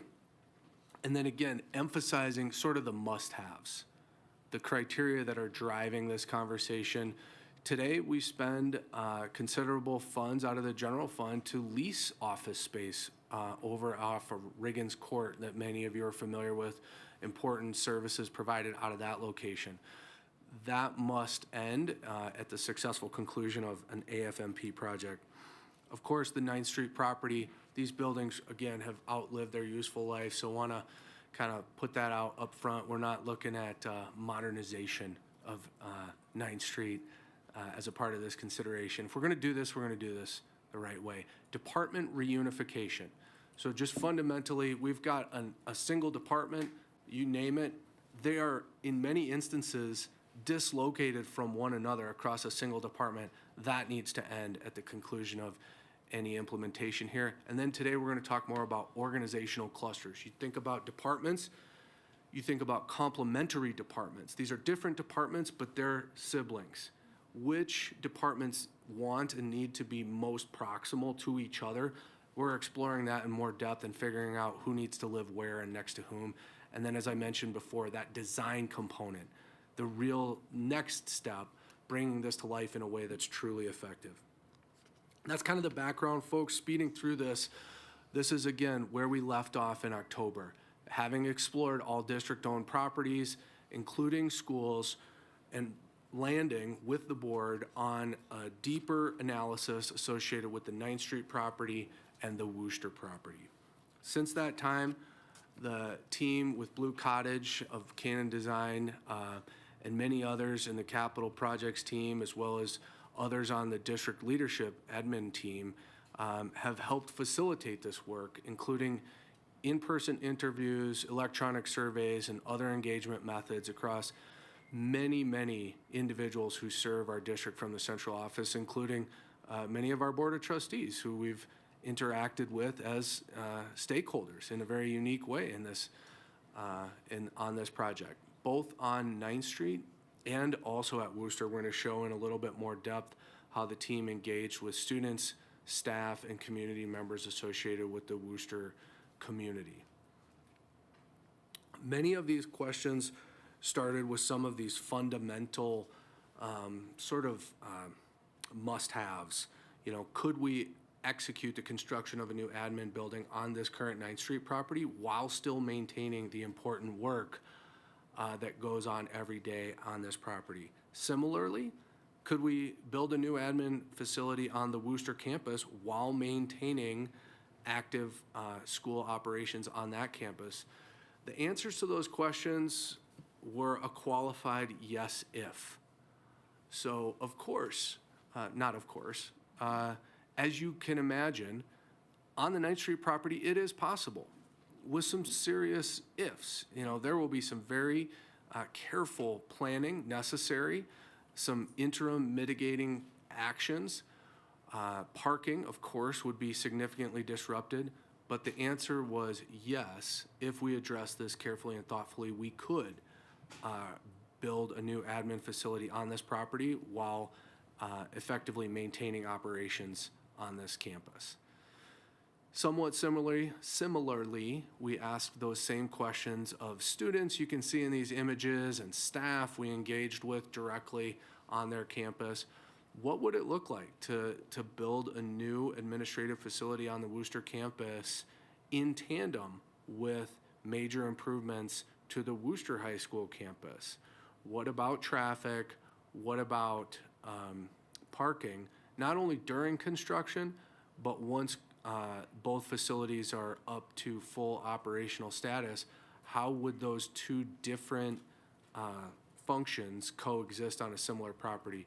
We worked through those questions and determined some manner of path forward on both properties. We then took a step back and looked at it from a little bit more quantitative analytical view. This is still a study and a plan, so please appreciate the degree of detail, but also recognize that behind these slides, there was rigorous quantitative analysis put towards really these four major categories. So looking at just these two properties with respect to their ability to support the objectives and the needs of this AFMP, looking at these two properties from the standpoint of time to benefits. Ultimately, time, of course, equates to money, and to the path towards a completed admin facility at Wooster was objectively recognized as being lengthier for the needs for stakeholder engagement. Fundamentally, the permitting process, the construction process would largely be similar from a chronology standpoint, but the path from site identification to groundbreaking, if you will, would need to be longer and therefore more complex at the Wooster campus. So just kind of looking at it from an analog standpoint on this category, that was our conclusion. Again, next, looking at both properties from the standpoint of operational efficiency. Once these projects are completed, which one might provide a higher degree of operational efficiency, not during construction, but during an operation? So back to the, could we operate a high school and an admin facility on the same campus? Ultimately, that led to lower marks for the Wooster property on this criteria. The existing congestion associated with the high school, associated with the interstate off-ramp, associated with the major arterial of Plum Lane that would be significantly worsened by the addition of several hundred full-time professionals on that same campus. You know, while parking and access sometimes can be a challenge on the 425 East 9th Street property, in comparison to a Wooster solution, the 9th Street property was judged to be superior from an ultimate operations and efficiency standpoint. Next goal that we analyzed in some detail was just the disruption to students, staff, and the community. I think with most of the projects that we do, we should always ask ourselves these types of questions. How does it affect the students, right? And while there is absolutely a path to yes associated with the Wooster property, in direct comparison to the 9th Street property with respect to its disruption potential to students, staff, and the community, the 9th Street property was judged to be superior in terms of this goal relative to Wooster. And then last but not least, really just looking at, you know, the bottom line, right? Fiscal responsibility and stewardship. And similar to what I mentioned previously, at a high level, a range of costs before ever putting pen to paper, fundamentally the same construction costs would be necessary at either location within a range of detail. And we're going to go into much more detail on this aspect of these projects in future slides, but when we're looking to compare and contrast one site from another, not a significant differentiator on this cost metric. So on balance across these four criteria, we've judged the 9th Street property to be more favorable than the Wooster property for the purposes of the AFMP across 3 of these 4 categories. That, coupled with the feedback that we received from the community through a variety of forums, not the least of which the composition of the CIP, has brought us to this recommendation. This, of course, isn't the final recommendation slide, but to say it again, and say it again, we are today suggesting focusing the study on, removing Wooster High School from future consideration for the purposes of admin facility. We want, through this slide, to re-emphasize our ongoing commitment to the Wooster High School campus and the investments on that campus through the FMP, the CIP, and for the purposes of educational facilities. Removing it, however, as you can see grayed out on this slide, from consideration for the AFMP, focusing or pardon me, I'll just read the slide. Suggesting this focused study on the potential acquisition of the alternative sites, and should none be available, returning to focus on the 9th Street property. Let's talk a little bit more about what that means. So that's kind of the summary of the analysis and investigation that we've done over the last 6 months or so that has informed where we think we are going pending action today. I mentioned the CIP a couple of times. I think we're all very familiar. You know, this, I don't know if you guys liked my little, you know, rainbow color. Somebody called it Candyland or something. But, you know, it gets the point across. It's been an evolution for the CIP that has been playing out hand in hand with this AFMP. It's an important part of our CIP, and we need to work dynamically within it. This is just to reiterate what that process has looked like. You can see the Worcester bar grayed out on this same estimated range of project costs slide, but you'll also now see the approximate proposed CIP budget allocation associated with this admin facility needs. So you can see from a high level that there's a delta there, and that we need to work to find a solution that will fit within the resources available to us. And so that's exactly what this study is designed to do, to really look at our needs, look at our available resources, identify our options, and ask challenging questions. Again, starting with the must-haves. Absolutely, we must provide improved working environments for our staff in service to our schools. Of course, that must happen, as well as exiting those leased properties, which absolutely should occur. So in order to achieve those results, what if instead of a single consolidated headquarters with satellites, we considered up to 2 appropriately sized administrative facilities with satellites? What if instead of building exclusively new buildings, we explored the purchase of existing buildings with major renovations to suit our needs? These were just some of the concepts that were initially proposed to help us evolve with our CIP. So the next few slides get a little bit more dense. We talked before with some hand puppets about departments and organizational clusters.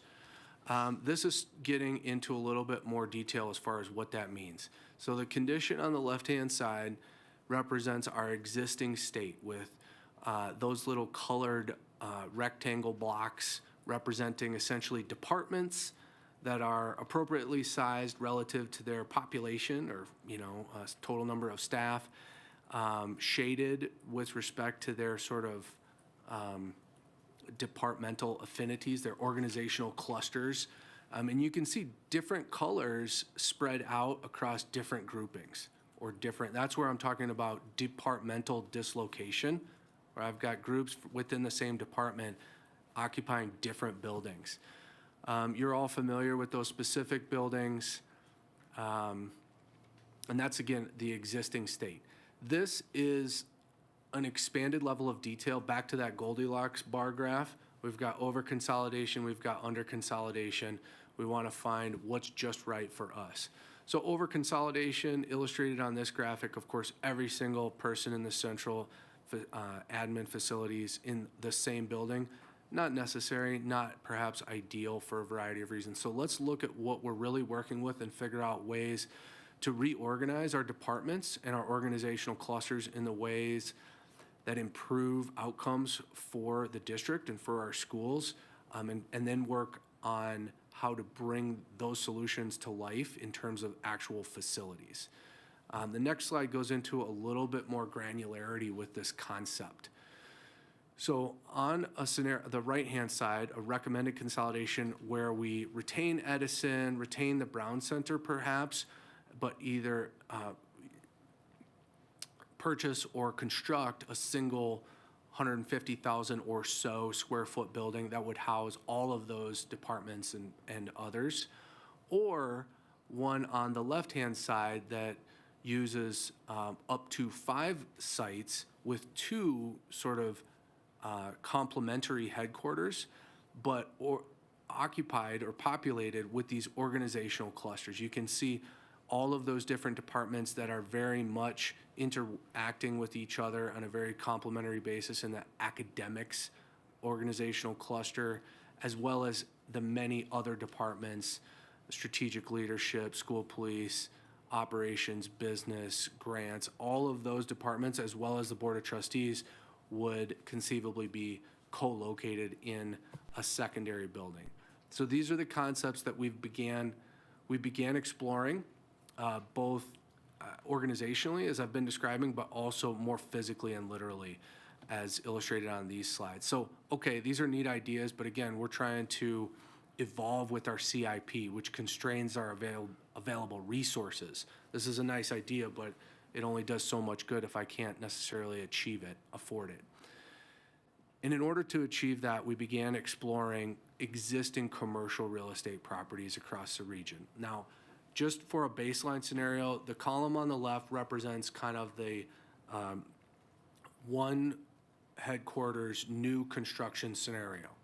And these, again, they're high-level numbers, but they have absolutely been validated by local professionals, both in the commercial real estate market, in the public works construction market, both architecturally and general contractor perspective. So these are current and reasonable local ranges for the square footage and building types that we're talking about here.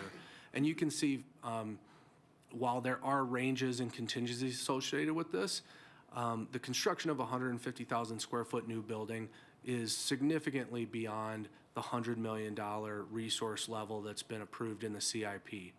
So then moving to the right, we're looking at, and I think about this somewhat in terms of what you guys are familiar seeing on our zoning presentations.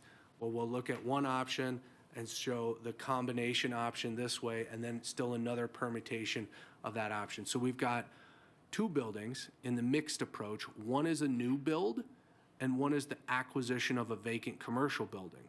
And you can see what the estimated cost for that solution might be. That one highlighted as being within the range of our proposed CIP resources, so an idea worth pursuing. This middle approach on this slide is representative of a new building construction located on the current 9th Street property. So we would still own and retain this property, build on the existing property while this campus is in active use, while searching for acquiring a nearby, reasonably nearby vacant commercial building. There would be design and renovation necessary almost certainly for that facility as well, and then bringing both facilities to life as close as possible to the same time for the purposes of this entire study. That's what that center column represents, and we believe a viable path forward for the goals of our AFMP within the available resources. Just to round this out, you can see on the far right-hand side, purchasing and renovation of two existing commercial properties. That's a tall order, folks. One available commercial property of suitable location and size and type is going to be hard enough to come by, but two is going to be a real challenge. But we put it on this slide for sort of completeness illustration purposes. The other element that introduces is the final row in the table, where we are factoring in the potential sale proceeds of this 9th Street property into the total project costs. Whereas in that scenario, if we're purchasing two off-site properties, we would relinquish or vacate this property and seek to likely liquidate it, offsetting the costs associated with this project considerably. So one other slide on this, of this type. The first column on the left is a deviation. We left it on there for completeness standpoint, but it does involve what we're calling a renovation of the 9th Street property. I said before that was a non-starter, so I'll let you guys do what you want with that one.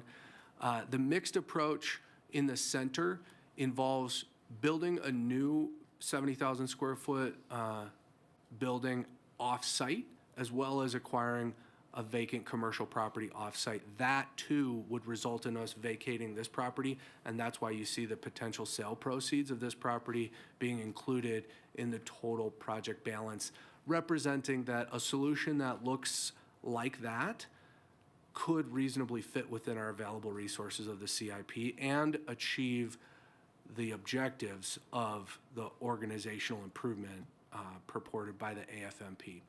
And again, finally, I believe the column on the right on this slide is identical to the one on the last slide.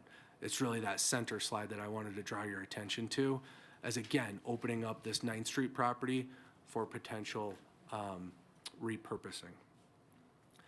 So that's kind of the medium level detailed summary of our analysis. Again, emphasizing our suggestion to reopen consideration for a somewhat time limited period. We've suggested 6 months. That is flexible, of course, but certainly we can't pursue this indefinitely, or do not recommend pursuing this indefinitely, especially when we do have a vetted property solution in hand in the form of our current 9th Street property. But in order to constrain that search appropriately, we wanted to highlight these major criteria. Of course, any available commercial properties must be able to support a size necessary to bring these organizational clusters together into the same building. And we estimate that to be approximately 70,000 gross square feet of office space in order to do that. So we're not looking at 20,000 square foot office buildings. That's just not what we need. We need them to be reasonably expeditiously acquired. These are big transactions, in some instances with existing tenants perhaps. So reasonably expeditious is spoken of in the term of years, but not excessive numbers of years. So appreciating there's a path to occupancy that isn't a decade away, but it's also not tomorrow. Centrally located, of course, it goes without saying. We're, of course, a regional organization serving over 100 schools in our entire county. Central is relative to a certain degree. There's matters of access, but anytime we're talking about real estate matters, we need to talk about location. And then, of course, cost competitive. We are intentionally framing our analysis within the available resources. Nothing worse than going on a pipe dream of planning exercise only to find out that you've dreamt up something twice that you can actually achieve or afford. So this needs to be grounded in reality. We've done preliminary research across construction and real estate fronts, and we believe that there is a path to success here. We just wanted to provide this update and, of course, then ultimately find that precise path. Couple more slides, folks. This is just to also continue to ground our expectations in the chronology of reality, that while this is important work and we're all working very briskly towards its achievement, this will take a number of years to identify, acquire, and even if we purchased an existing commercial property, there would need to be thoughtful design and multi-million-dollar renovation of that facility, almost certainly, to make it optimal for the needs of this organization. Again, if we're going to do this, we're going to do it well. But that's approximately what the timeline might look like. Next steps towards realizing this FMP, we are, of course, going to bring back to this board the completed study. And that's sort of a preview likely for our next meeting in July, where our consultant Blue Cottage will compile all of their investigation and with a robust appendix and lay out a path forward that, again, is some degree indifferent to the site selection. Whether we build a new building on one location, buy an existing building on a different location, or some combination that we haven't even quite dreamt up yet, the master plan will serve as the foundation for the programming, the design, the change management, the organizational change management that must be part and parcel of the implementation. It's not as simple as just designing a new building and moving into it, but that's what that roadmap will look like and what the AFMP will leave us with. In the meantime, we are asking for direction from the board to begin investigating these options. This is the layman's term summary of the recommended motion. Again, I want to emphasize removing Wooster from consideration as a part of the AFMP, exploring existing commercial properties for consideration, emphasizing that we absolutely will return to the board with updates or any necessary action associated with a purchase action. And if no suitable locations or properties are identified, to return to the board to proceed or to consider proceeding with the current 425 East 9th Street property. This, however, is the full-throated superintendent's recommendation, and that concludes my remarks. So thank you so much. Okay, thank you, sir. Appreciate that. How large is this building?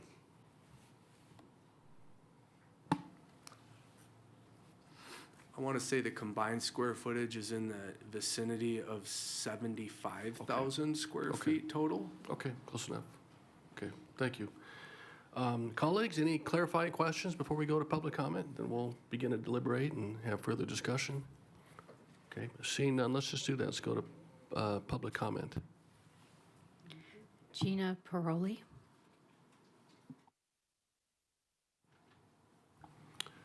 Good afternoon. Good afternoon, Superintendent Ernst, President Mayberry, and members of the Board of Trustees. My name is Gina Paroli, and I serve as the Vice President of Washoe Professional Technical Association, WPTA. I'm speaking today in support of the proposed action under the Administrative Facilities Master Plan to direct staff to investigate the acquisition of existing commercial properties that can accommodate the consolidation of district administrative services. We appreciate the thoughtful approach being proposed. Investigating existing commercial properties before committing to new construction demonstrates fiscal responsibility and provides the district with an opportunity to fully evaluate potential cost-effective solutions. At the same time, we believe it is important to keep all viable options on the table. While staff explore existing commercial properties that may meet the district's needs, we encourage the continued evaluation of potential new construction opportunities so that the board ultimately has the most complete information available when making this important long-term decision. Earlier this year, WPTA President Joseph Medula spoke about the need to address the conditions of our current administrative facilities. Those concerns remain today. Many employees continue to work in aging buildings with infrastructure, maintenance, security, and space challenges that impact your daily operations. As employees who work in and support the district's administrative operations every day, our WPTA members understand firsthand the challenges associated with our current facilities. WPTA supports a thoughtful, transparent, and fiscally responsible process that addresses the district's long-standing administrative facility needs while continuing to prioritize students and classrooms. Thank you for your time, your consideration, and your continued service to students and the employees of Washoe County School District. Thank you, Ms. Paroli, and for all your work and your dedication to our school district as well. We appreciate it. Thank you. The board received an email from you and our president, Brian Sandoval, and numerous community members. Okay, thank you, JJ. Okay, any questions for Adam Searcy? Comments, suggestions? And then we can deliberate. It was very thorough, very thorough. Okay. Ready to make a motion? Yes. Trustee Woodley, please. Vice President Woodley. I move that the Board of Trustees approves the removal of the Earl Wooster High School location from consideration as part of the Administrative Facilities Master Plan and directs the superintendent to investigate and pursue the potential acquisition of existing commercial properties that would accommodate consolidation of central office staff and services in the same building or buildings in close proximity, and to return to the Board of Trustees for possible action to purchase identified properties, or if after 6 months of investigation, no feasible existing commercial buildings are identified, to return to the Board of Trustees for possible actions to select the 425 East 9th Street property and adjoining parcels for a new consolidated administrative facility.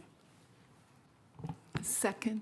Oh, Okay, I have a motion on the floor to approve item 3.04 as stated from Vice President Woodley, second by Trustee Westlake. Any further questions, discussion? Clerk Hall. Well, Vice President Woodley just jumped right on that, and I just wanted to say that I think it is really incredibly important to bring together our staff members and our departments, and so I appreciate all of the diligent work that went into this. In my other hat that I wear, and also as a teacher, I often saw the disconnect between the departments and how that impacts us. And I've seen it as well as a trustee, and how that has created additional work for our staff to have to go between offices. So I really appreciate this, and I know that it took a lot to get to. I also just want to applaud again. I think that we've talked about this quite a bit, so I don't want to belabor the point, but the participation on the part of the Worcester community, especially the students, for having an open mind and saying, if this was to happen, what would it look like? And ultimately, advocating for this is not the best decision for our school campus. I think that's really important. But overall, I just really want to see wherever we get to, I want to make sure that we are pulling together the departments that really need to be working together. I think that is so important, especially in times of budget crisis. We've already eliminated some staff members, and so departments are already really thin. So I just want to say that I appreciate it, and then we can vote. I'm sorry. No, that's all right. I just want to add too, as somebody who works for a public agency, and at one point we're in a public facility, at the county building, in fact, and we were on top of each other. And in 2000, we identified 2020 rather, we identified a warehouse in South Reno. And so the agency that I represent moved down to South Reno, occupied essentially a commercial building, made some investments, worked out beautifully. Very same concept here, but obviously on a much smaller level. I think our employees who support our teachers and our staff and this organization that work in this building and some of the other outlying buildings deserve the very best. So looking forward to the results of a consolidated admin building for sure. So thank you very much for that. Those are my comments. Any other comments, questions before we take a vote? We got a motion, we got a second. All in favor, please signify by saying aye. Aye. Aye. All right, I heard that. Thank you, Trustee Phoenix. All those opposed? Motion carries unanimously. Thank you.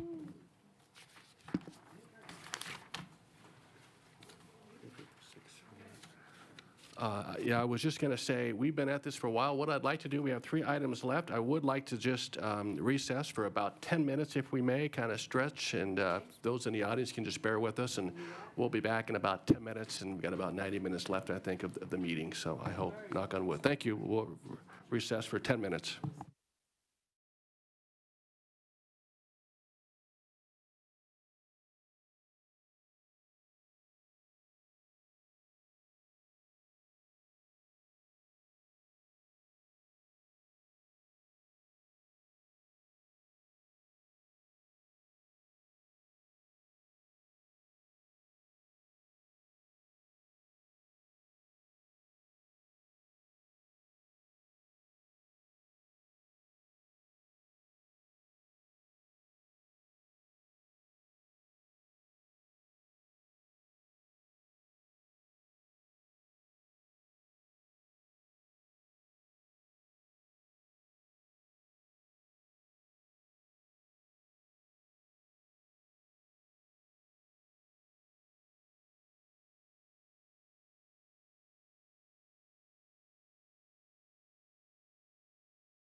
Okay, folks, we'll come back from recess at 4:12 PM, and we'll turn to item 3.05 with our presenters. Adam Searcy is back on deck, our Chief Operating Officer, and Kevin Pick, our Deputy Chief General Counsel. And item 3.05 is presentation, discussion, possible action to proceed with an external reuse evaluation for the Olmsted Elementary School. Good afternoon. Thank you for allowing us to take a short break. Of course. Appreciate the break myself. I'm so Excuse me. sorry, CEO, President Mayberry. Yeah, go ahead, Trustee Smith. I'm Yes, sorry. thank you so much. Thank you, President Mayberry. NRS 281A.420 requires me to disclose a conflict of interest. Agenda items 3.04 and 3.05 before this body affect my commitment in a private capacity to the interests of my husband, Sean Smith. Mr. Smith is an independent contractor affiliated with Colliers. Agenda item 3.05 before the board includes discussion and possible action to dispose of the Old Stead Elementary School. My husband, Sean Smith, is an independent contractor affiliated with Colliers. There is a possibility that Mr. Smith could represent an ultimate buyer of the Old Stead Elementary School and could earn a commission based upon a sale of the Old Stead Elementary School. However, because that is speculative at this time, and because the board is not deciding today to sell the Old Stead Elementary to any particular buyer, I do not believe that either I or my husband have a pecuniary interest in agenda item 3.05, and I could conclude that with the independence of judgment of a reasonable person in my situation would not be materially affected by my relationship with Mr. Smith, and because this is not a clear case of a disqualifying conflict of interest, I am going to be participating in and voting on this matter. Thank you, and then I ask my disclosures be reflected in the recording. Thank you. Okay, thank you, Trustee Smith. Thank you. Thank you, President Mayberry, Superintendent Ernst, members of the board. Adam Searcy again for the record. Here to discuss the potential application of the reuse and disposition framework for closed schools on our old, now, Stead Elementary School. Just for orientation, we're talking about the old Stead Elementary School up until just a few weeks ago, the Stead Elementary School that was approved for closure. Pardon me. I apologize. I want to make sure Trustee Phoenix is still on the line, is he? Okay. Yes, I am. Okay, I apologize. Thank you, Mr. Searcy. No problem. No, of course.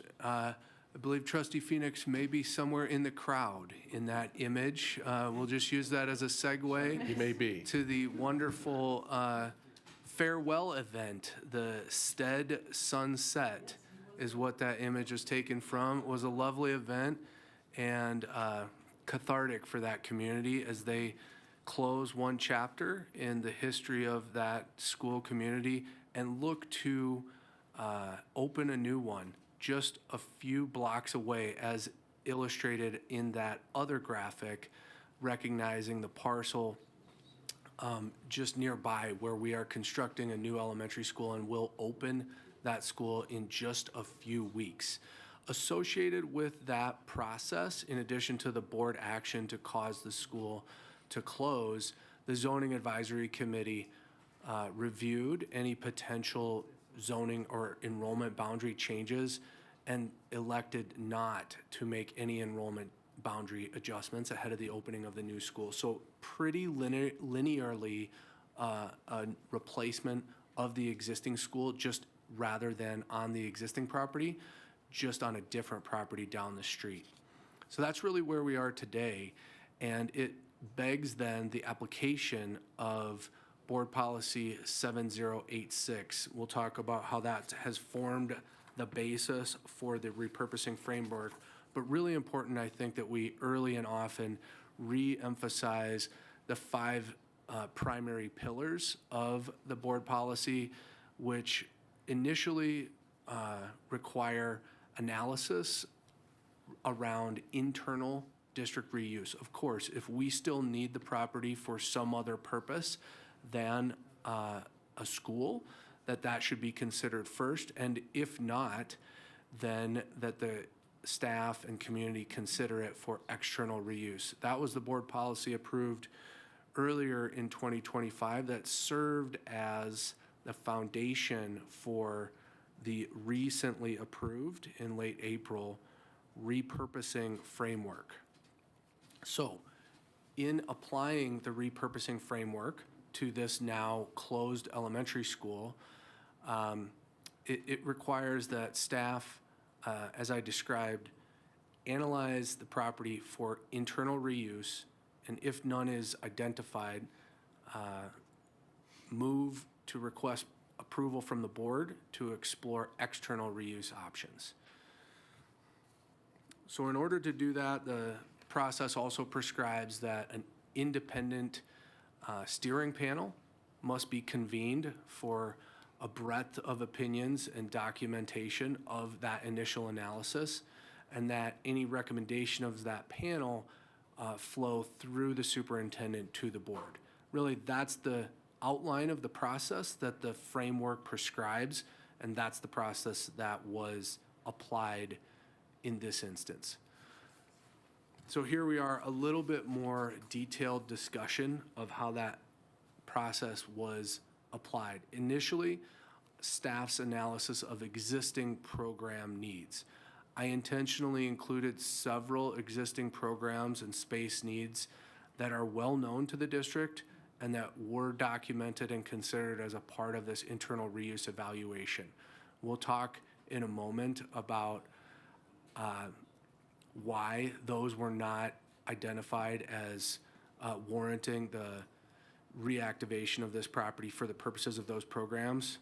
But I do want to not only highlight that we're well aware of their needs, but also highlight that they are going to continue to be on the list of programs that are in need, whether through the ultimate completion of the AFMP or future closed schools that we'll be putting through the same framework process in the very near future.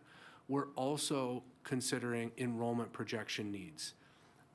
That's somewhat of a presumption, but ultimately, again, with no enrollment boundary adjustments and a brand new larger school being constructed just down the street, while there is an area of enrollment growth in the North Valleys, there are multiple other solutions available for minor enrollment pressures that can arise that do not rise to the level of warranting us continuing to maintain and operate this as a school facility.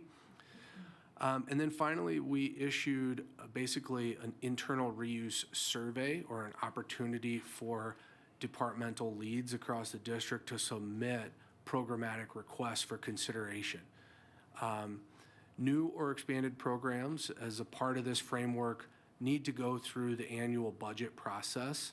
So even though there may be a desire, it comes with an additional cost that may be meritorious. It just really also needs to come through the proper budget consideration channels.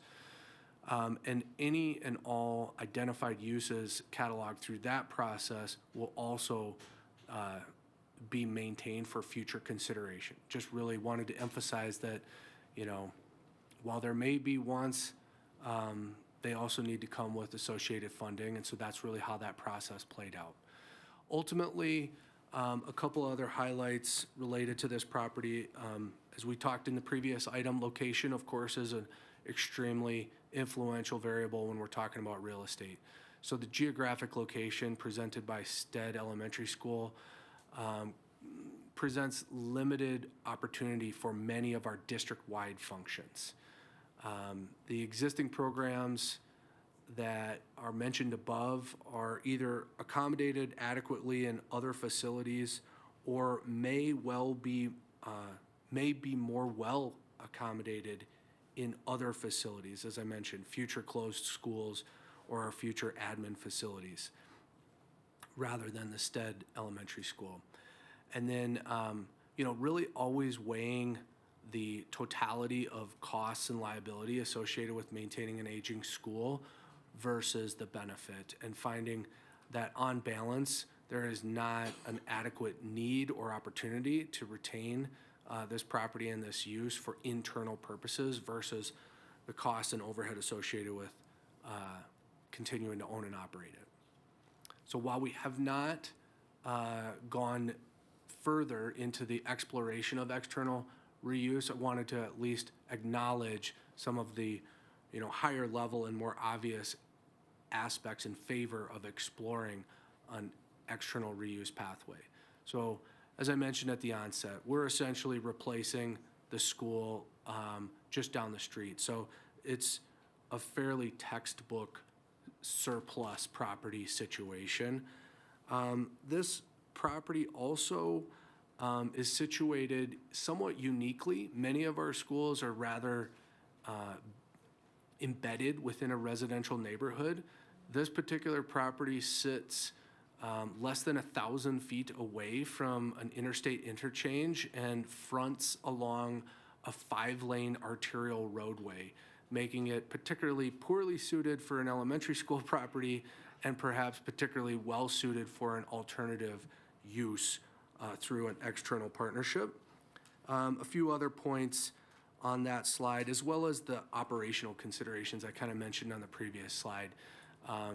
It does cost a considerable amount to keep the lights on and basic maintenance at this property, and then as a part of the ongoing maintenance, significant needs on this approximately 70-year-old building would remain our responsibility should we continue to own and operate it. That's really the process that we went through, kind of in summary. Again, a challenging location for a regional purpose, internal reuse scenario, not finding the critical mass of internal program needs that either are approved for expansion from a funding standpoint or could not be perhaps more well served through near-term facility solutions such as other future closed schools or an admin facility solution. Again, weighing the costs of retaining the property with the benefits, and then the need for internal program expansion to have to go through the budget process for approval. All of those points led to the recommendation here today that rather than pursuing an internal reuse pathway, our recommendation is to proceed with an external reuse evaluation. Now, I'm going to turn the next slide over to Mr. Pick, but before I do, I just kind of wanted to reorient us that, of course, this is just one step in a process. This next step doesn't actually prescribe a particular outcome. It is just further exploration, and we will be back to the board on multiple occasions as we take the next step down this external reuse path, should you approve our recommendation. So with that, I'll turn it over to Kevin Pick. Thanks, Adam, and thanks, President Mayberry, Superintendent Ernst. Kevin Pick, Deputy Chief General Counsel for the record. This slide that's up here right now is just really a reminder about where we are within the repurposing process itself. We're at the juncture on the left, and so we're deciding at this point between internal, external reuse. And as Adam has discussed, internal reuse is not really recommended for this specific property based on its facility needs and financial feasibility. If the board ultimately agrees with this recommendation, then this would put us onto the external reuse pathway, which is at the top of the screen. That's where we would engage the community in multiple meetings, multiple forms of outreach. We'd assemble a more in-depth baseline property data portfolio that includes things like multiple appraisals of the property. We'd make a call for public proposals at that point for potential partners to come forward and to propose their external reuses for us so we can then consider them. And then we'd analyze those proposals as well as a public sale option. So at the end of the day, that recommendation, this would return to the board with a recommendation on whatever that external reuse option could look like. And that'll be up to the board to make a decision on that at the end of this external reuse pathway. Adam's going to discuss in the next slide here the anticipated timeline for this external reuse pathway, just so everyone's on the same page on what this will look like potentially going forward. Thanks, Kevin. Many of these steps illustrated in this slide, and this is a graphic you've seen before, But this, again, is prescribed essentially in our reuse framework. And should the board approve the recommendation here today, we're prepared to initiate this community engagement and community input across a variety of fronts as soon as later this week. This will be multifaceted through website, electronic survey, ultimately community events, in-person listening sessions, and the like, which will be open to the community and noticed throughout the entire North Valley's vertical. Our target audience typically on these types, on most of the work that we do, are our school families and whatnot. In this instance, it's a little broader. The actual residents and community members of the Stead and North Valleys, Lemon Valley, Golden Valley community. So we really want to hit a slightly broader audience, ultimately eliciting input from the community in the form of informal calls for proposals. That non-binding calls for proposals will be issued as a part of this process so that we can not only hear from the community members electronically and in person, but actually receive outlines of business proposals for what scopes might be most desired from various partners and business folks in the community. Once we've received and evaluated these proposals, we'll then be back to the board with a summary recommendation that will be inclusive of what we heard from the community, what we received in terms of responses, and what these proposals are suggesting might be the preferred path forward. And you may recall from the approval of the reuse framework that pending board direction, then again, we may initiate a statutorily defined process to actually transact with an external party. All of this work will take months, and we are prepared to manage the property in the interim, and we are prepared to engage with the community in a way that allows this to be thoughtfully considered and appropriately informed, and creating a defensible position for the board to make a difficult decision, but one that we hope and believe will result in a win-win for our community. While, as I said, one chapter closes, another one is opened down the street. We'll look forward to the ribbon cutting of the new elementary school in just a few weeks, while simultaneously we're getting excited about what the next chapter in the life of this piece of property might hold for the Stead community. So that's the process, and with that, we would recommend the board approve us taking those next steps in alignment with the board policy, the reuse and disposition framework, pursuing external reuse exploration. Thank you. Any questions for Mr. Pick? Mr. Searcy, Trustee Smith. I do, thank you, President Mayberry. So this is exciting because this is our first school site that we're envisioning a new future for. My question is, with our community partners, I know this discussion is about this site, but are we taking a wider view with all of our community partners? Because it would be reasonable for many of our wonderful partners to say, oh, this is the first one, like we all have ideas. But really, if we inventoried all of the potential school sites, we of course have the Old Stead, we've got Corbett, we have Veterans, we have Smith Ridge, we have, well, you've got, of course, we're rebuilding Trainer as an elementary school, and that leaves Duncan. We have Kate Smith. The list goes on and on and on. What my question is rather than everybody rushing to this first one, is there a mechanism in place where wonderful community partners like Boys and Girls Club, Community Health Alliance, Children's Cabinet with Childcare, who knows, they can see the universe of sites, and those are just school sites. We also have unused real estate parcels all around the county where they could actually get a view of, we'll use the Boys and Girls Club, for example. They can have an understanding of all the potential sites coming so that whatever proposals they put in, rather than anybody rushing to want something at one site, they know that there could be better sites for what they're really interested in. So that's my question is, how does this fit into the larger universe of all of our available real estate so that our community partners might get an idea of which ones they may eventually want to make a proposal for, rather than everybody rushing to this one because it's the first? Yeah, it's a brave new world. This is some uncharted territory, and, I think we're trying to judiciously take this one step at a time. It is exciting for all the right reasons. These are also deep and uncharted rabbit holes.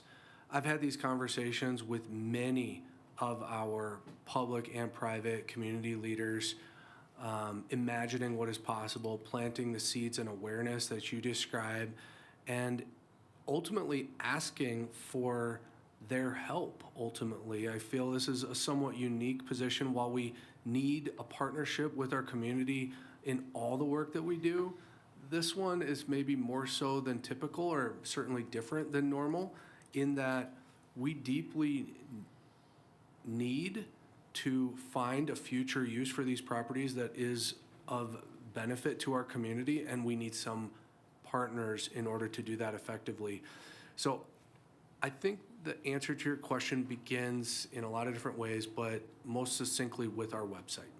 So we will consistently drive all conversations about the specific aspects of what we just described relative to STED to a single website that will also include all of the currently available public information relative to the school sites that the Board of Trustees has already identified for closure.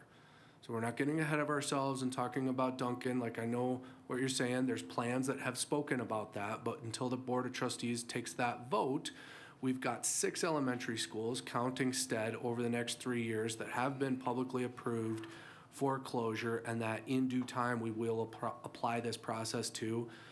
You know how it is. There's never enough public communication and awareness of this that we can do. So I'm optimistic that through the amplification of, or the shining of the spotlight on this opportunity, driving that awareness and traffic to that singular website, they will see, oh, there is Veterans, there is Corbett, there is Dodson, there is Kate Smith.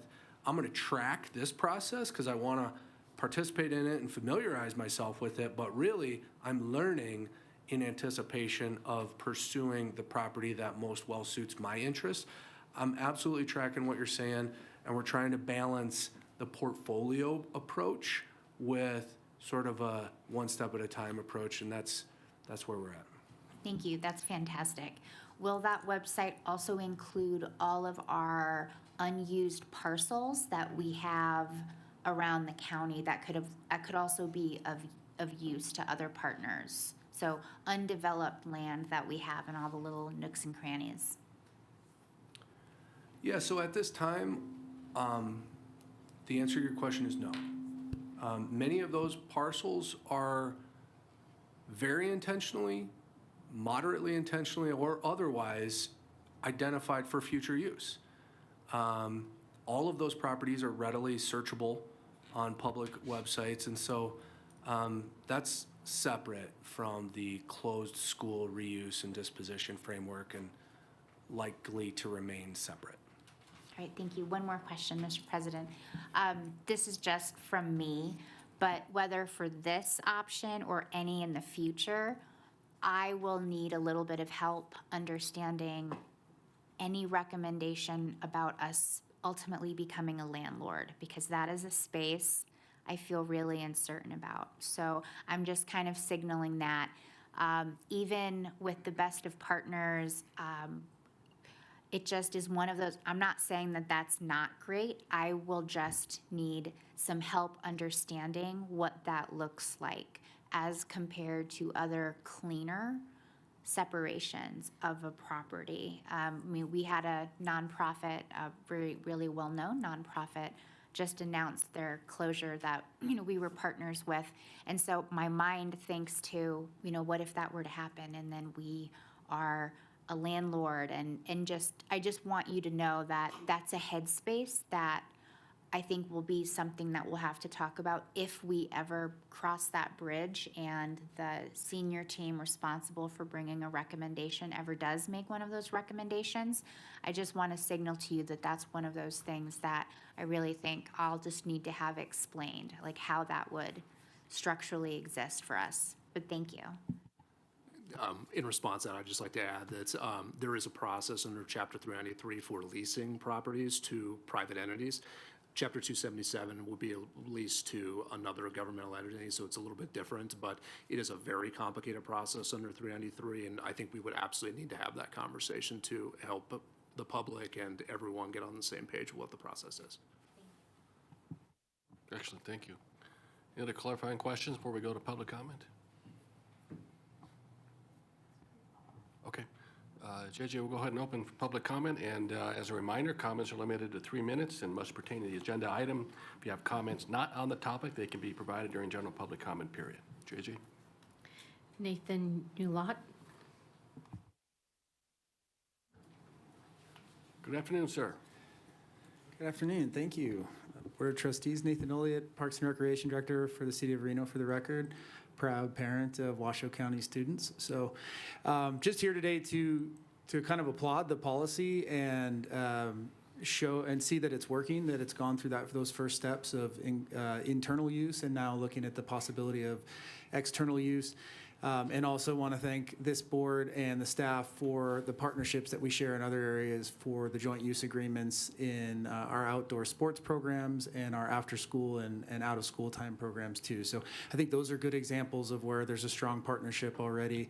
And we just want to encourage the exploration of how this, while, you know, I think about my first car being a 1984 Honda Accord, it was new to me. You know, so it might have been old and had a lot of use, but it still had a lot of miles on it. And that's kind of how I look at this building. This building allows North Valleys to step into the future a lot faster than it would have when it comes to service if there's a way to connect the community to that. So I think Trustee Smith's point about finding partners that are stable is just as important as anything else you could consider, because this turning over after a year and something failing out, we had some issues ourselves with foundation partners and things like that. So just want to encourage it.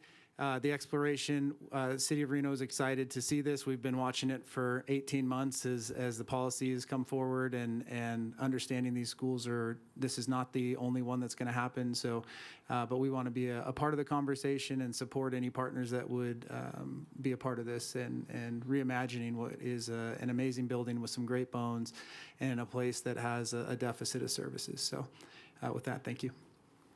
Thank you for coming out. My first car was a 1984 Chevrolet Chevette. It was a lemon, yeah. Sorry. Sam Gettle. Mr. Gettle, good afternoon. Hi, my name is Sam Gettle. I'm going to use his word, cement partner. You're my cement partner. I own all the property across the street from the Veterans Elementary School. So we've had a nice relationship for 17 years. So I'm nervous about going forward because it's going to close next year.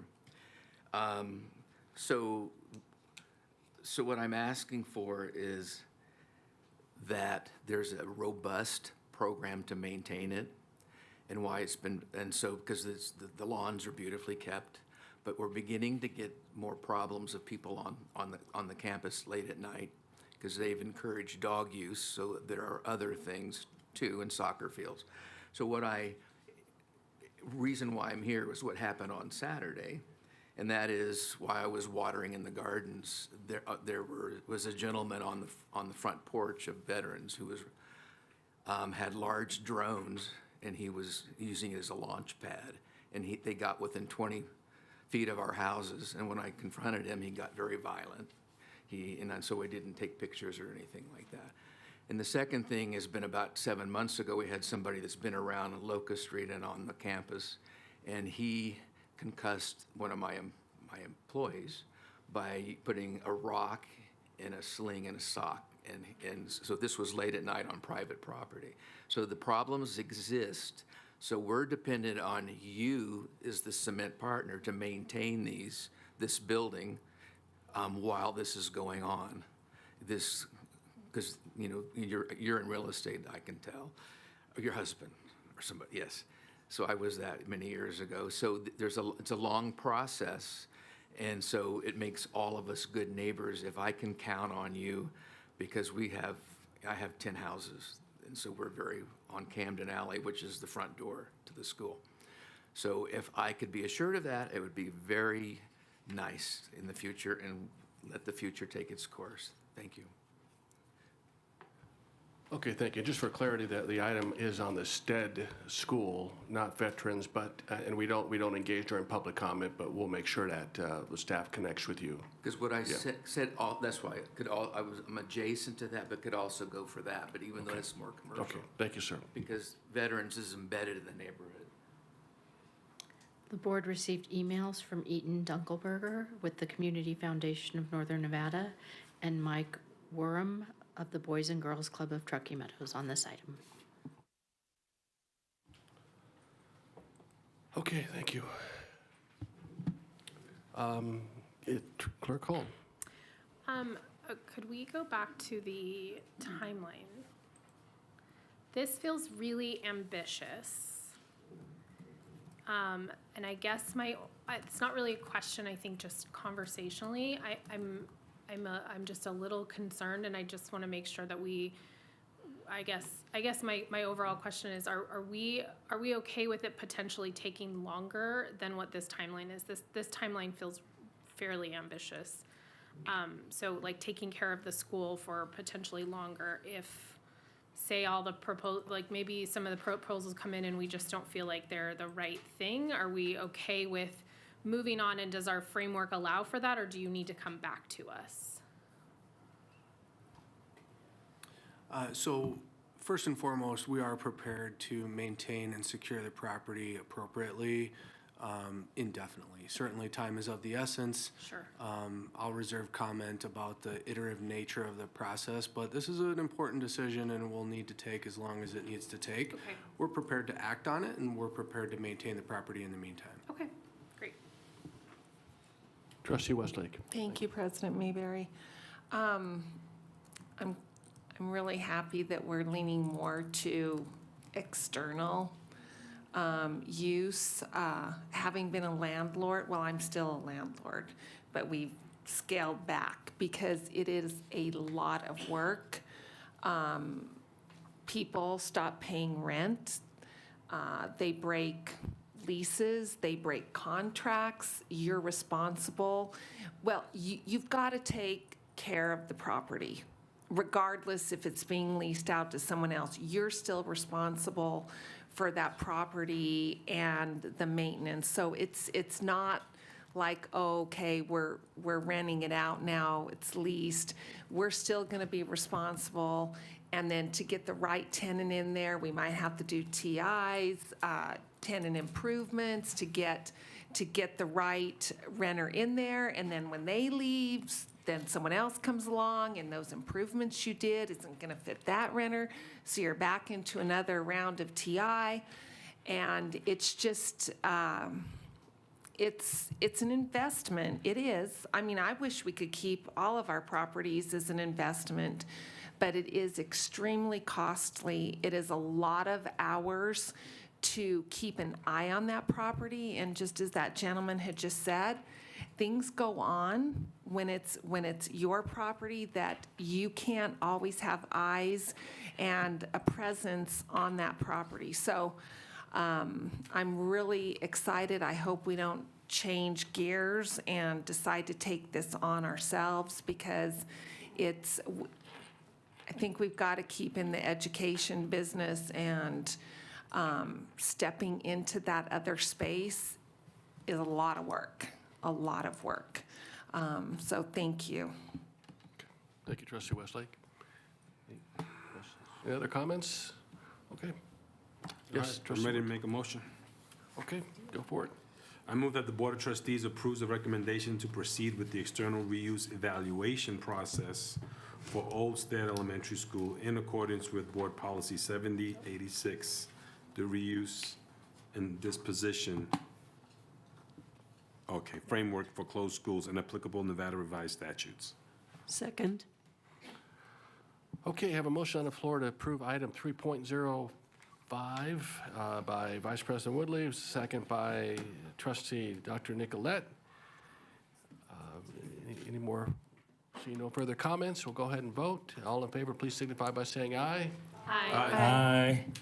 Those opposed? Okay, motion carries unanimously. Thank you. Item 3.06 is a presentation, discussion, and possible action to approve the 2025-26 D Major Projects Program for fiscal year 2027 capital renewal.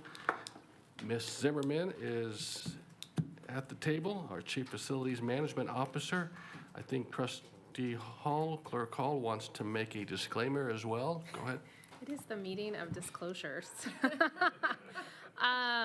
So I just wanted to say for the record that I would like to disclose that I was recently a teacher at Sparks Middle School for several years of my teaching career. However, I'm no longer a teacher or an employee in the Washoe County School District. While this item relates to the school, my current relationship with the school, students, and community is no greater than that of any other similarly situated individuals, and I am able to consider this item fairly and impartially, and my past experience at this school or any other school will not influence my judgment or decision-making on this matter. Thank you.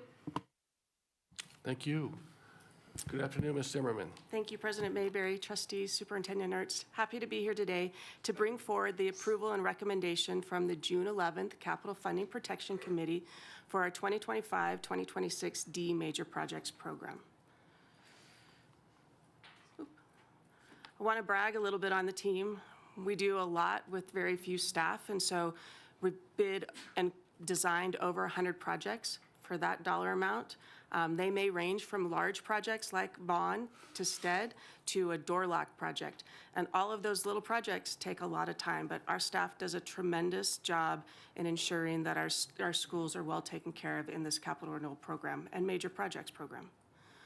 Our first item in this, there's two items within this D major project, is the design phase funding for Sparks Middle School reconstruction project. As you guys are aware, it was approved in the FMP project as a reconstruction. So that also precipitates the construction of an elementary school on the Trainer campus. And that was approved today in that year one for Sparks Middle School design phase funding in the CIP. So we're gonna get off and running with some Sparks Middle School design here. This gives you on the left, the site shows you how the breadth of where we're going to be talking about combining schools. We'll get to that in the fall. And then on the right is our potential construction location. We've been having initial conversations even before this with the city of Sparks, and their parks over there, they're well aware.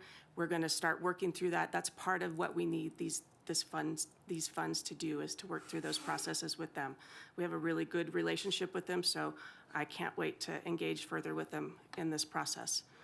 We also want to look a little bit at the enrollment, some of the projections for those two schools, and be mindful of how we construct that project, as well as what comes down in 10 years too, because that facility modernization doesn't stop, that plan doesn't stop with Sparks Middle School. It continues on, so we need to be very thoughtful in that process. So this is pre-design funding that we're asking for, or conceptual is what we call it in the design world. And so we really just need a little bit to start getting our engines going and our architect going on this process.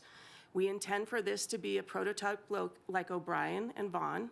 So with that, we'll be using that similar phase construction as we did with Vaughn, building and then demoing and putting fields back in that.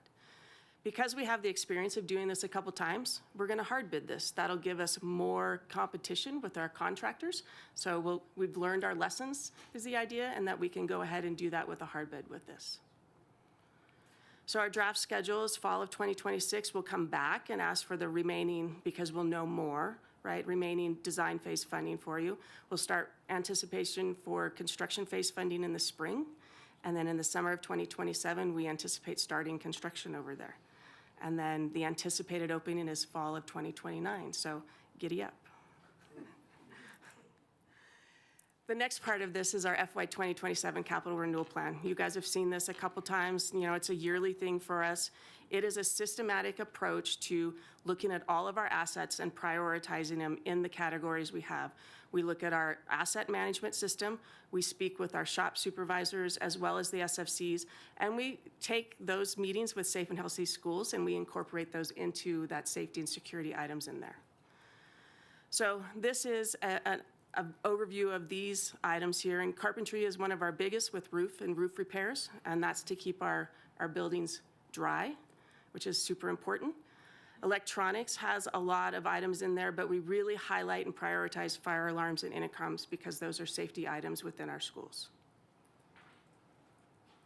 We have grounds in here with the replacement of playground equipment. Those are replacements of a single piece of equipment there at the school.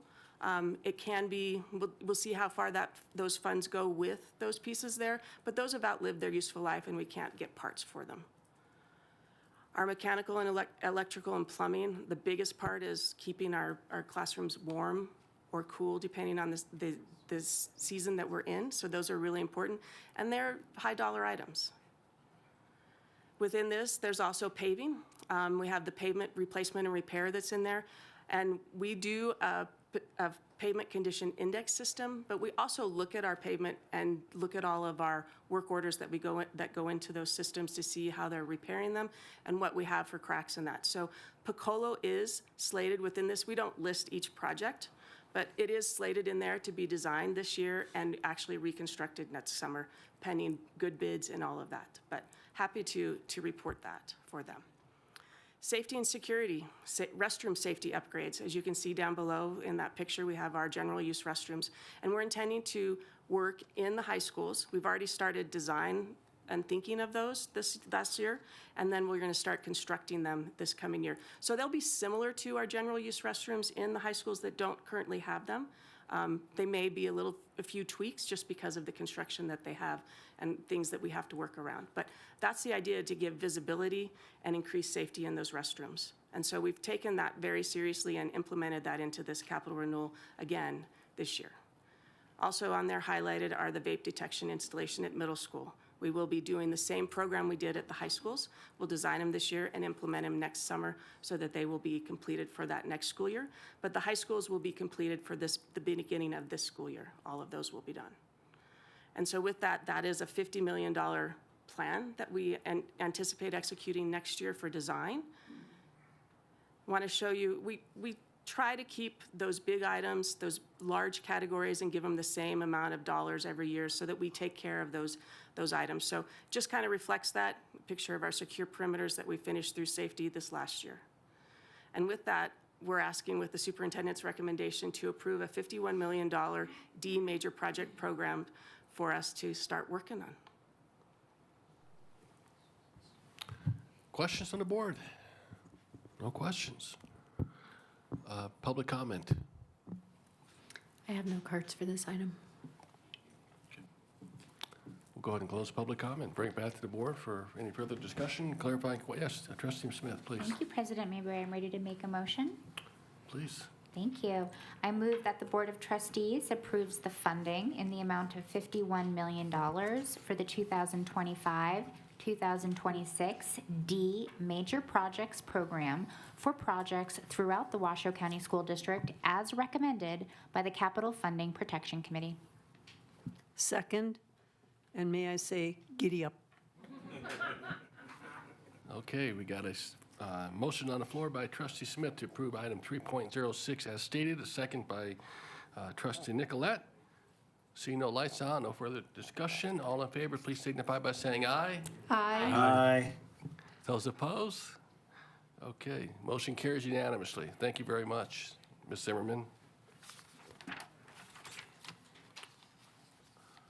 On final approach here, item 3.07 is presentation, discussion, possible action, adopt the Washoe County School District Bond Resolution 26-018. Our presenter is our Chief Financial Officer, Mr. Mark Mathers. Well, no, it's not. I look up and it's not Mark. No. Sorry to Kyle. disappoint. Yes. No, Kyle Rodriguez, Controller for the record. My apologies. No, Yeah. you're okay. So tonight, we're seeking adoption of the general obligation rollover bond resolution in the amount not to exceed $50 million. This bond proceeds will fund the FY27 capital renewal plan that was approved in the previous item. The district is confident in our ability to repay these debts as our projected revenue in FY27 is in excess of $102 million, with the estimated debt service payments being $86.9 million. And then lastly, we will issue this bond later in FY27, but with an adopted resolution, we can begin projects and record expenditures at the beginning of FY27. And with that, I will open it up for any questions. Thank you, Mr. Rodriguez. Any questions for Mr. Rodriguez? Okay. We'll go ahead and call for public comment. I have no cards for this Okay. item. We'll close public comment, bring it back to the board for any further discussion. Seeing Clerk Hall light is on. Go ahead. I'm ready to make a motion. Go for it. I move that the Board of Trustees adopts the Washoe County School District Board Resolution 26-018, a 2026C School Improvement Bond Resolution authorizing the district to issue general obligation bonds in the aggregate principal amount not to exceed $50 million. I second. Okay. And for the record, I do want to note that Trustee Woodley had to leave for a family commitment. So we have on the floor a motion to approve item 3.07 by Clerk Hall, a second by Trustee Westlake. Seeing no further discussion, all in favor, please signify by saying aye. Aye. Aye. Those opposed? Motion carries unanimously. Thank you, Mr. Rodriguez. All right, we're moving on to our reports. We do not have a student representative today. We'll move on to item 4.02, our board reports. And we will, I do have a note from Trustee or Vice President Woodley. He wanted me to just note that he attended a celebration of life for a leader of our community and proponent of education, Mr. Richard Dick Gamick. He served this community for over 40 years. He was also a board member of the Boys and Girls Club for decades. That's on behalf of Vice President Woodley. We'll go to Clerk Hall for her board report. I am foregoing for something that's to come. Okay, thank you. That was very ominous, sorry. It's okay. Trustee Westlake? Thank you. I want to say that it was such a pleasure to go to the graduations this year. These kids are amazing. Our teachers, our principals, and it's always a pleasure to attend and witness the achievement and the successes. And it's also exhausting. I never thought just sitting there would be so exhausting, but it's just a wonderful, wonderful experience. And I'm truly blessed to be able to go to those. So thank you very much. Thank you so much, Trustee Westlake. Trustee Phoenix? Yes, I will forego on my report there. Okay, thank you, Trustee Phoenix. And coming around the corner here, we'll go to Trustee Smith. Thank you. I'll wait a minute for JJ to get because I need all my seconds, JJ. So I was really happy to participate in the farewell event for Vaughn Middle School. That was a lot of fun. That's what I wrote on the wall. There were so many people there and just so many memories shared. So congratulations to the comms team and facilities for putting that on. The next picture is the WEA Gala. There were educators recognized at that event by Wooster, Pine, and Reno High. These are some pictures of the Pine Patriot educators that were honored at that event. That was really well done, and it's so great to always see our educators celebrating and recognizing each other.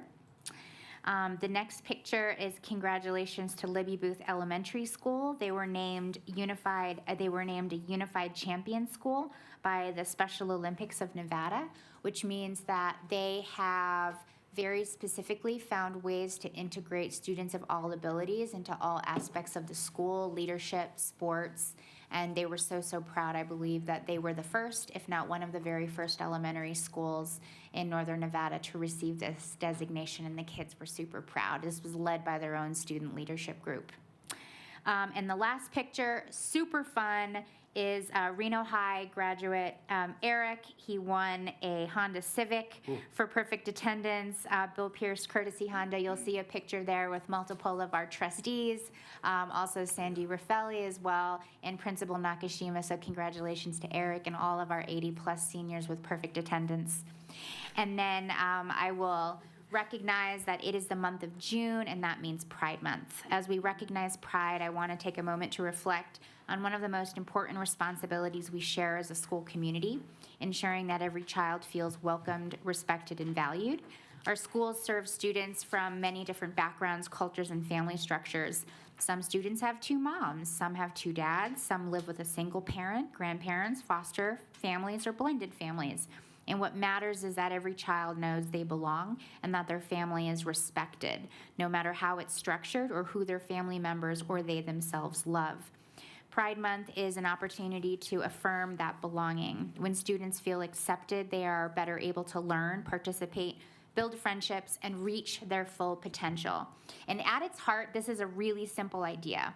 As adults, our priority should be raising young people who are capable of kindness, empathy, and love. Our job is not to police who they love, but to ensure that every child grows up knowing they are worthy of love and respect, and they can extend that same respect to others. So as trustees, educators, families, and community members, we all have a role to play in creating environments where every student knows you're welcome here, you are respected here, and you belong here. So happy Pride Month. Thank you. Thank you.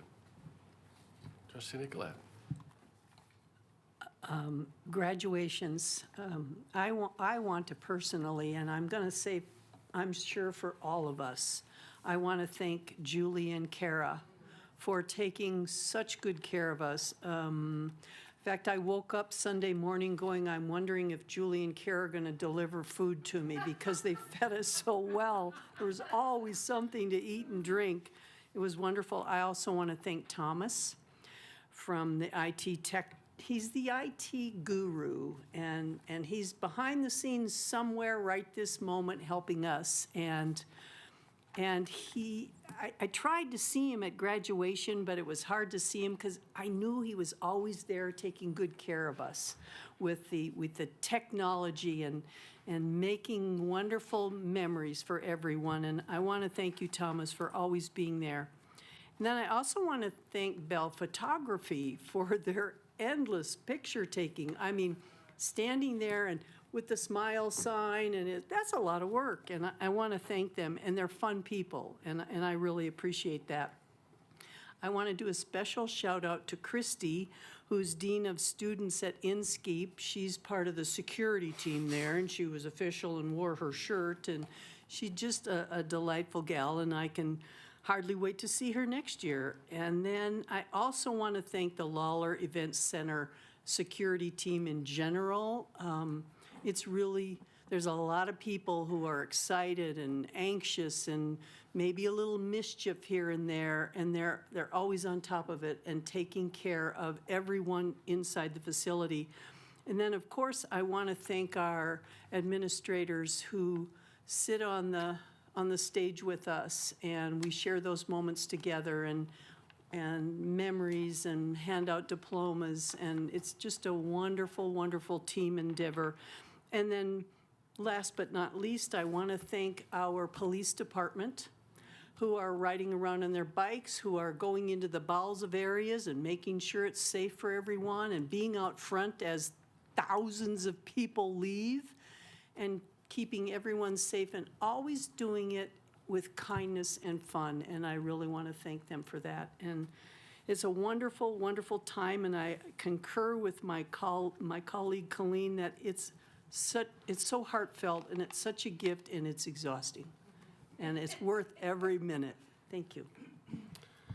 Thank you, Trustee Nicolette. I have 3 very brief points I wanted to acknowledge and graduate the class of 2026. It was true pleasure to see so many graduates walk across the stage and shake their hand and give them their diploma, something that I'm certainly going to miss when I depart this board.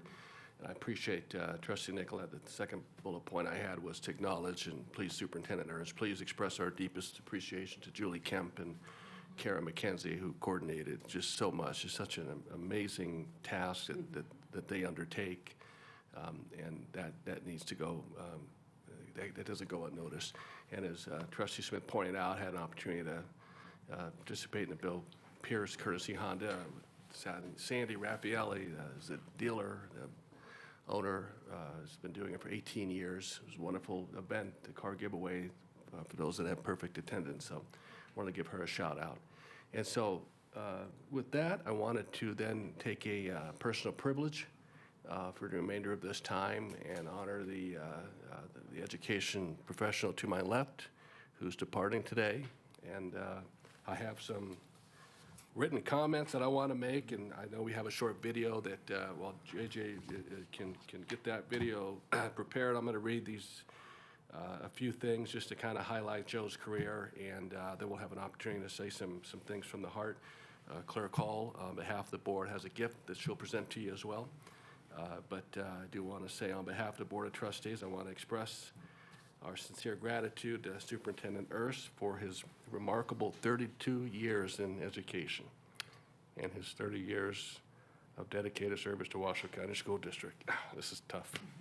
Throughout his career, Joe has served Washoe County School District in many capacities, including a teacher, a coach, an assistant principal, a principal, an area superintendent, a chief accountability officer, and most recently a superintendent. In each of these roles, his deep appreciation for the important work taking place in our schools was evident and helped shape his approach to leadership. Joe has led with integrity, with thoughtfulness, and a steadfast commitment of doing what is best and what is right for our students, our staff, our families, and our community. His decisions have consistently reflected a focus on student success while also ensuring the long-term sustainability and strength of our district.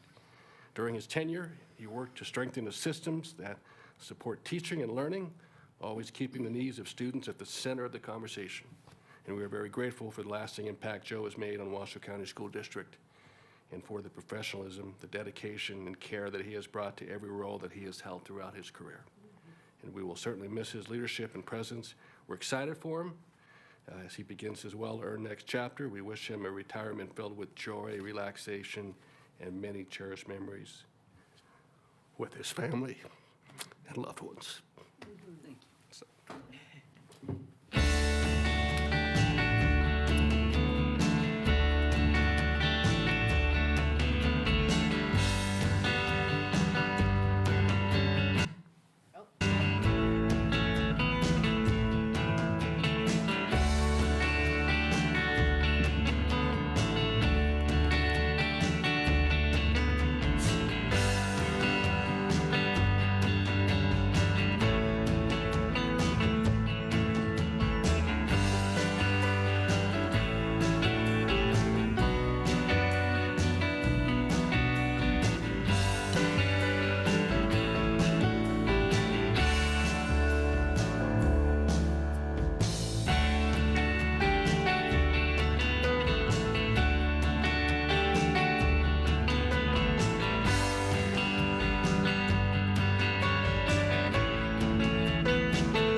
All right, well, we have something that you have to keep taking care of, because once a teacher, always a teacher, and there's nothing that you can do about that. But what we have in here is something for you to enjoy that next chapter, and do a little shopping at Shields so that you can get your outdoor equipment updated, because we know you are an avid outdoor biker and hiker, and so we thought that was the best option for you to experience your next chapter.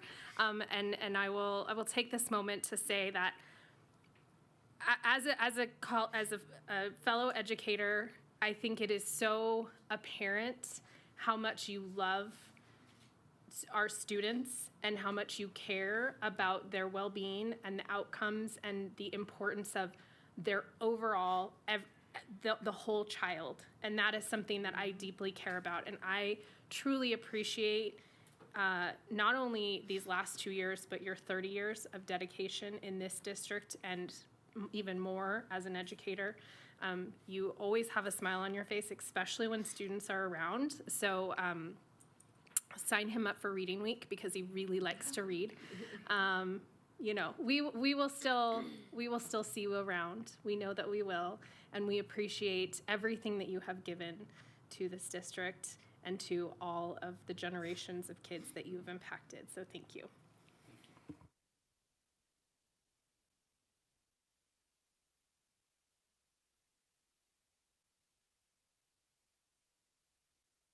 I will. I just want to say how much I appreciate your devotion to this district, and thank you for giving of yourself, because I know it does come at a cost, and you are appreciated, and it's been a wonderful 2 years. Thank you.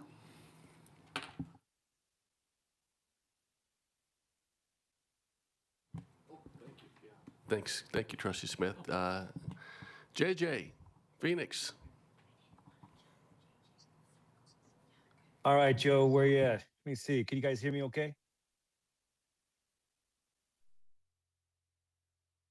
Can you guys hear me all right? Yes, we can hear you. Okay, sorry about that, man.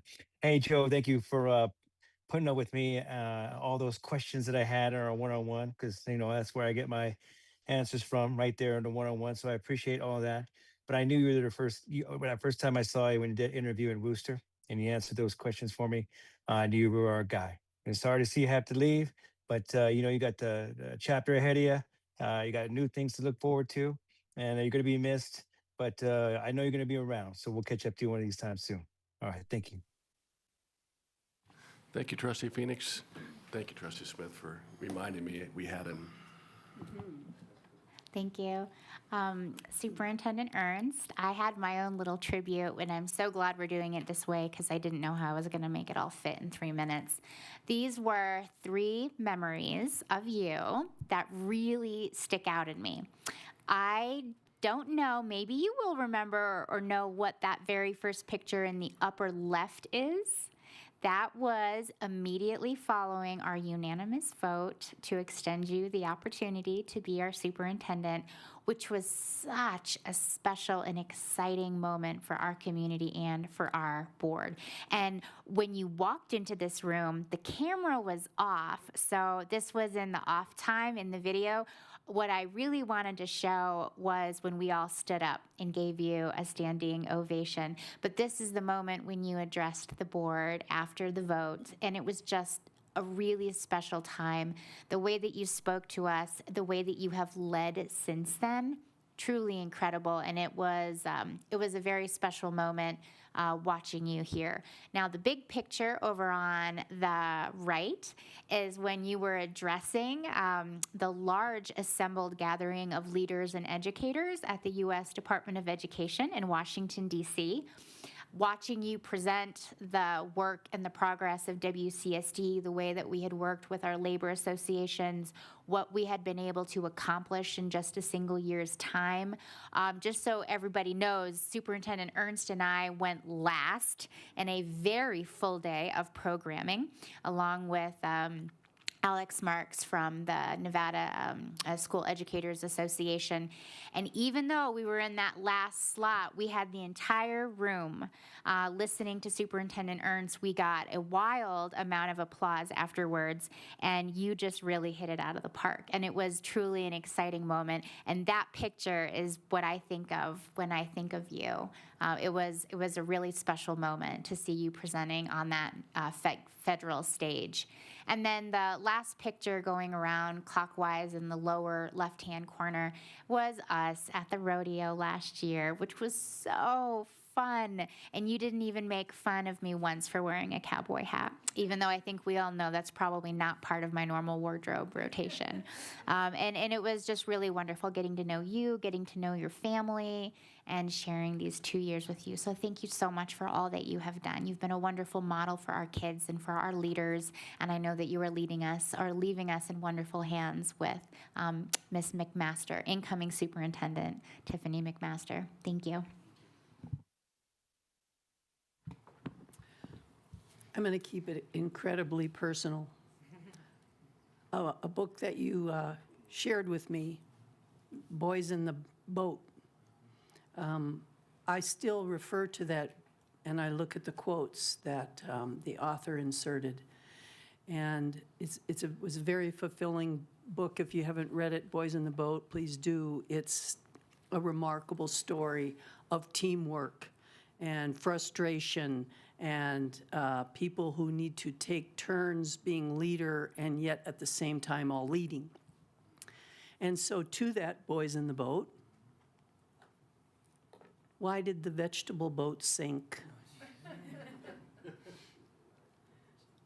Well, he thinks at the end of every one of our one-to-one meetings that we do before the board meetings, I share a Grandma Nana Die joke. This one in particular, why did the vegetable boat sink?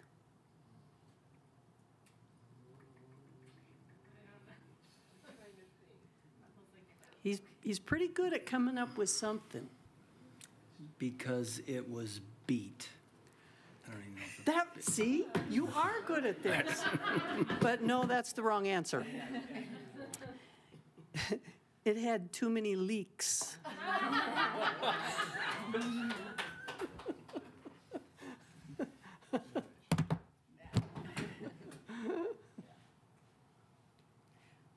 Oh, this is for the board, yes.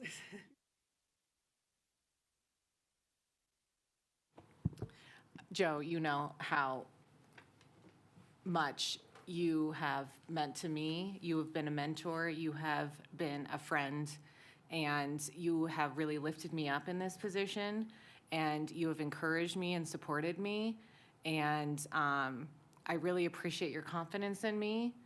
You walked me down on the Women of Achievement Award, and I couldn't ask for a better person to do that. And you and I have already talked about, and I already broke down once on this, so I'm not going to do this again, but thank you for everything, and you will be missed. Well, I've said enough. I'll just say a few quick things. And Joe, when I came on this board about 5 years ago, and you were in the audience, and from time to time you would have to come up and present as the Chief Accountability Officer. I always just admired how you spoke. You were level-headed, you were clear, you were succinct, and I always thought, that man is superintendent material, and I knew that you would be in a superintendent one day, and I'm just so thrilled that I had a part of that serving on this board while you were superintendent. And you're one of the most humble leaders I know. You always give credit to your staff. I think you never get enough credit to yourself, and just know that that doesn't go unnoticed, that we'll miss you. I'm proud to call you a friend, and thank you for all you've done. And with that, item 4.03 is the superintendent's report. So that's a good segue to you.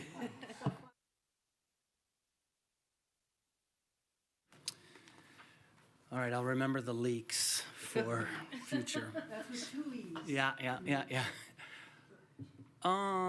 Well, first, thank you very much for the kind words. Those are a bit overwhelming to hear. So thank you for the very nice regards.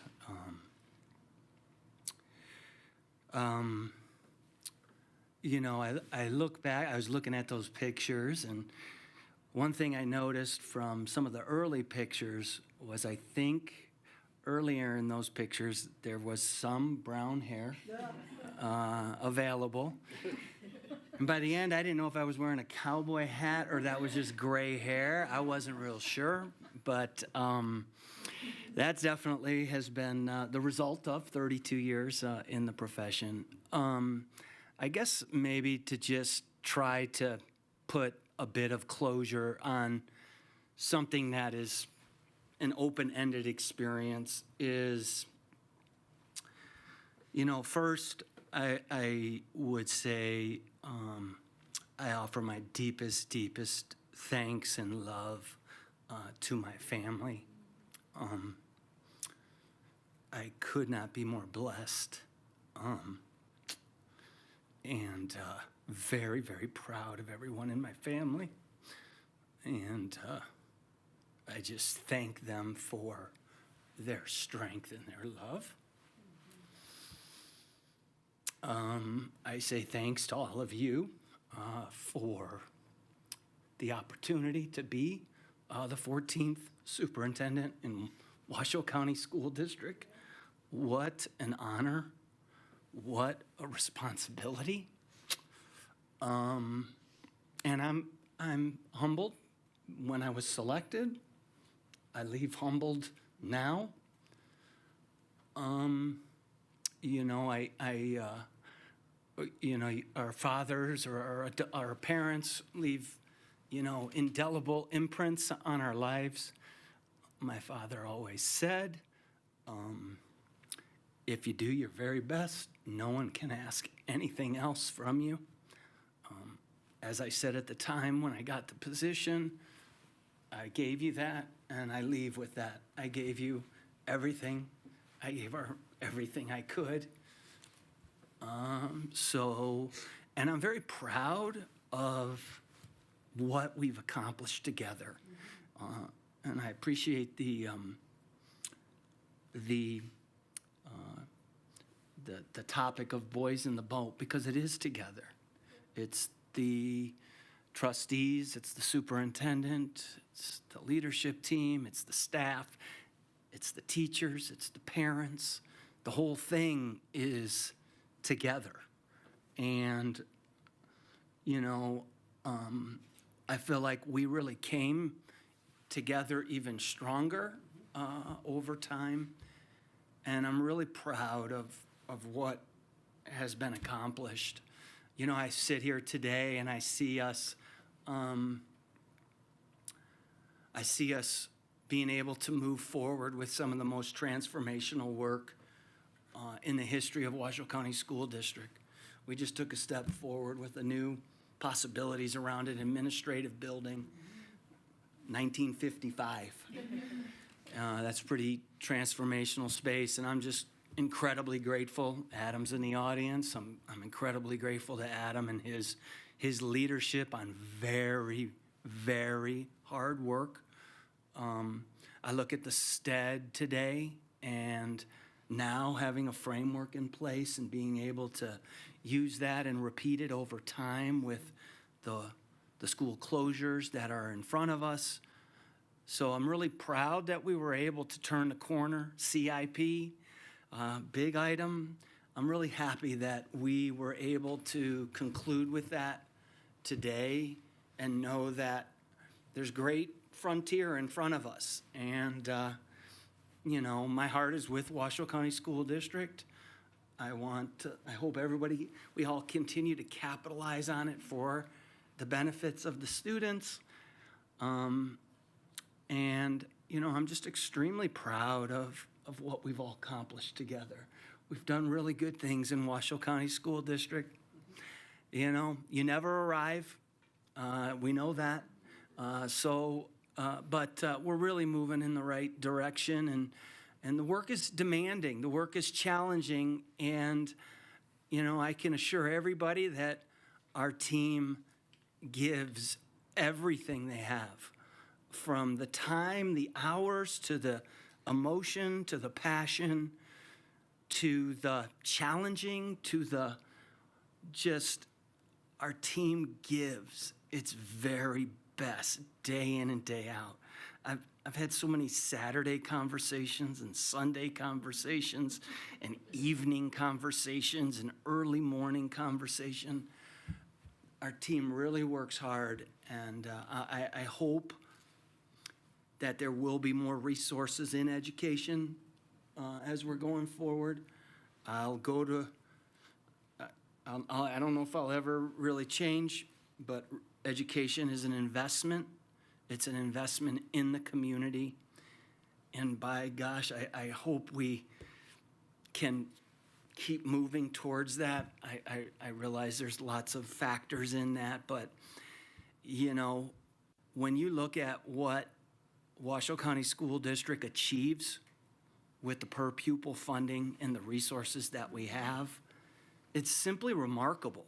It's remarkable. So when you get the converse expressed, it's not accurate in the right context of things.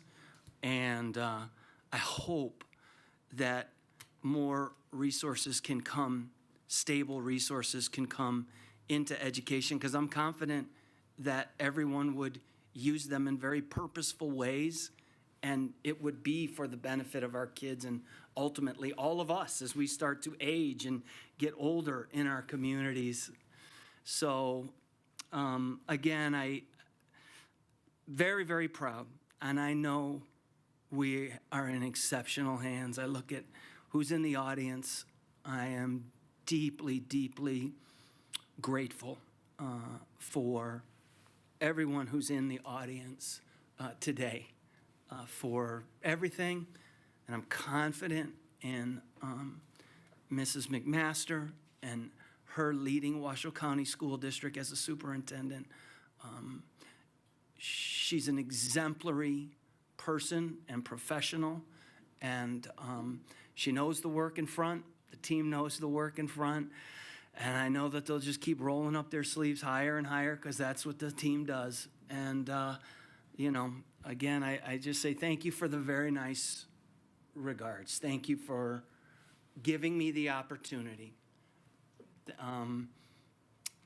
Thank you for the support along the way, and I really wish Washoe County School District, I wish everybody the very best going forward. So thank you so much for this opportunity. I'm very humbled and very proud. So thank you very much.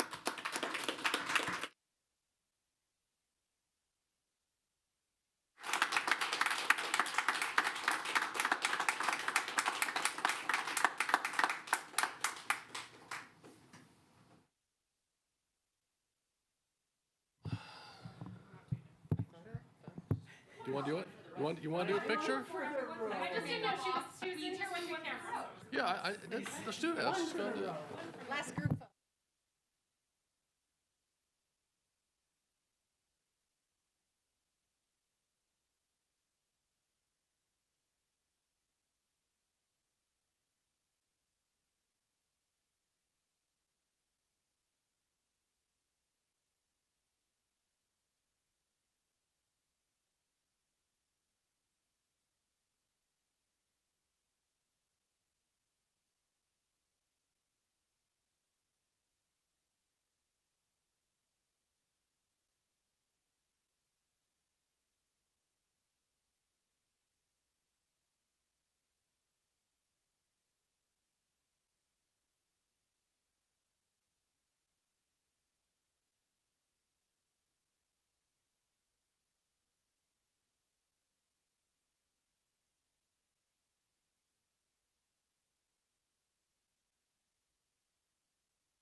We're almost there. Thank you. We'll move to item 5.01. This is our closing items, public comment. I have no cards. Okay, close public comment. 5.02 is our next meeting announcement. So this concludes the school year of 25-26, and we will meet again on July 28th, 2026. Superintendent Tiffany McMaster will be with us at that meeting. That will be her first meeting, so we look forward to that. And item 5.03 is the meeting adjournment, and we are adjourned at 5:32 p.m. All right, good job.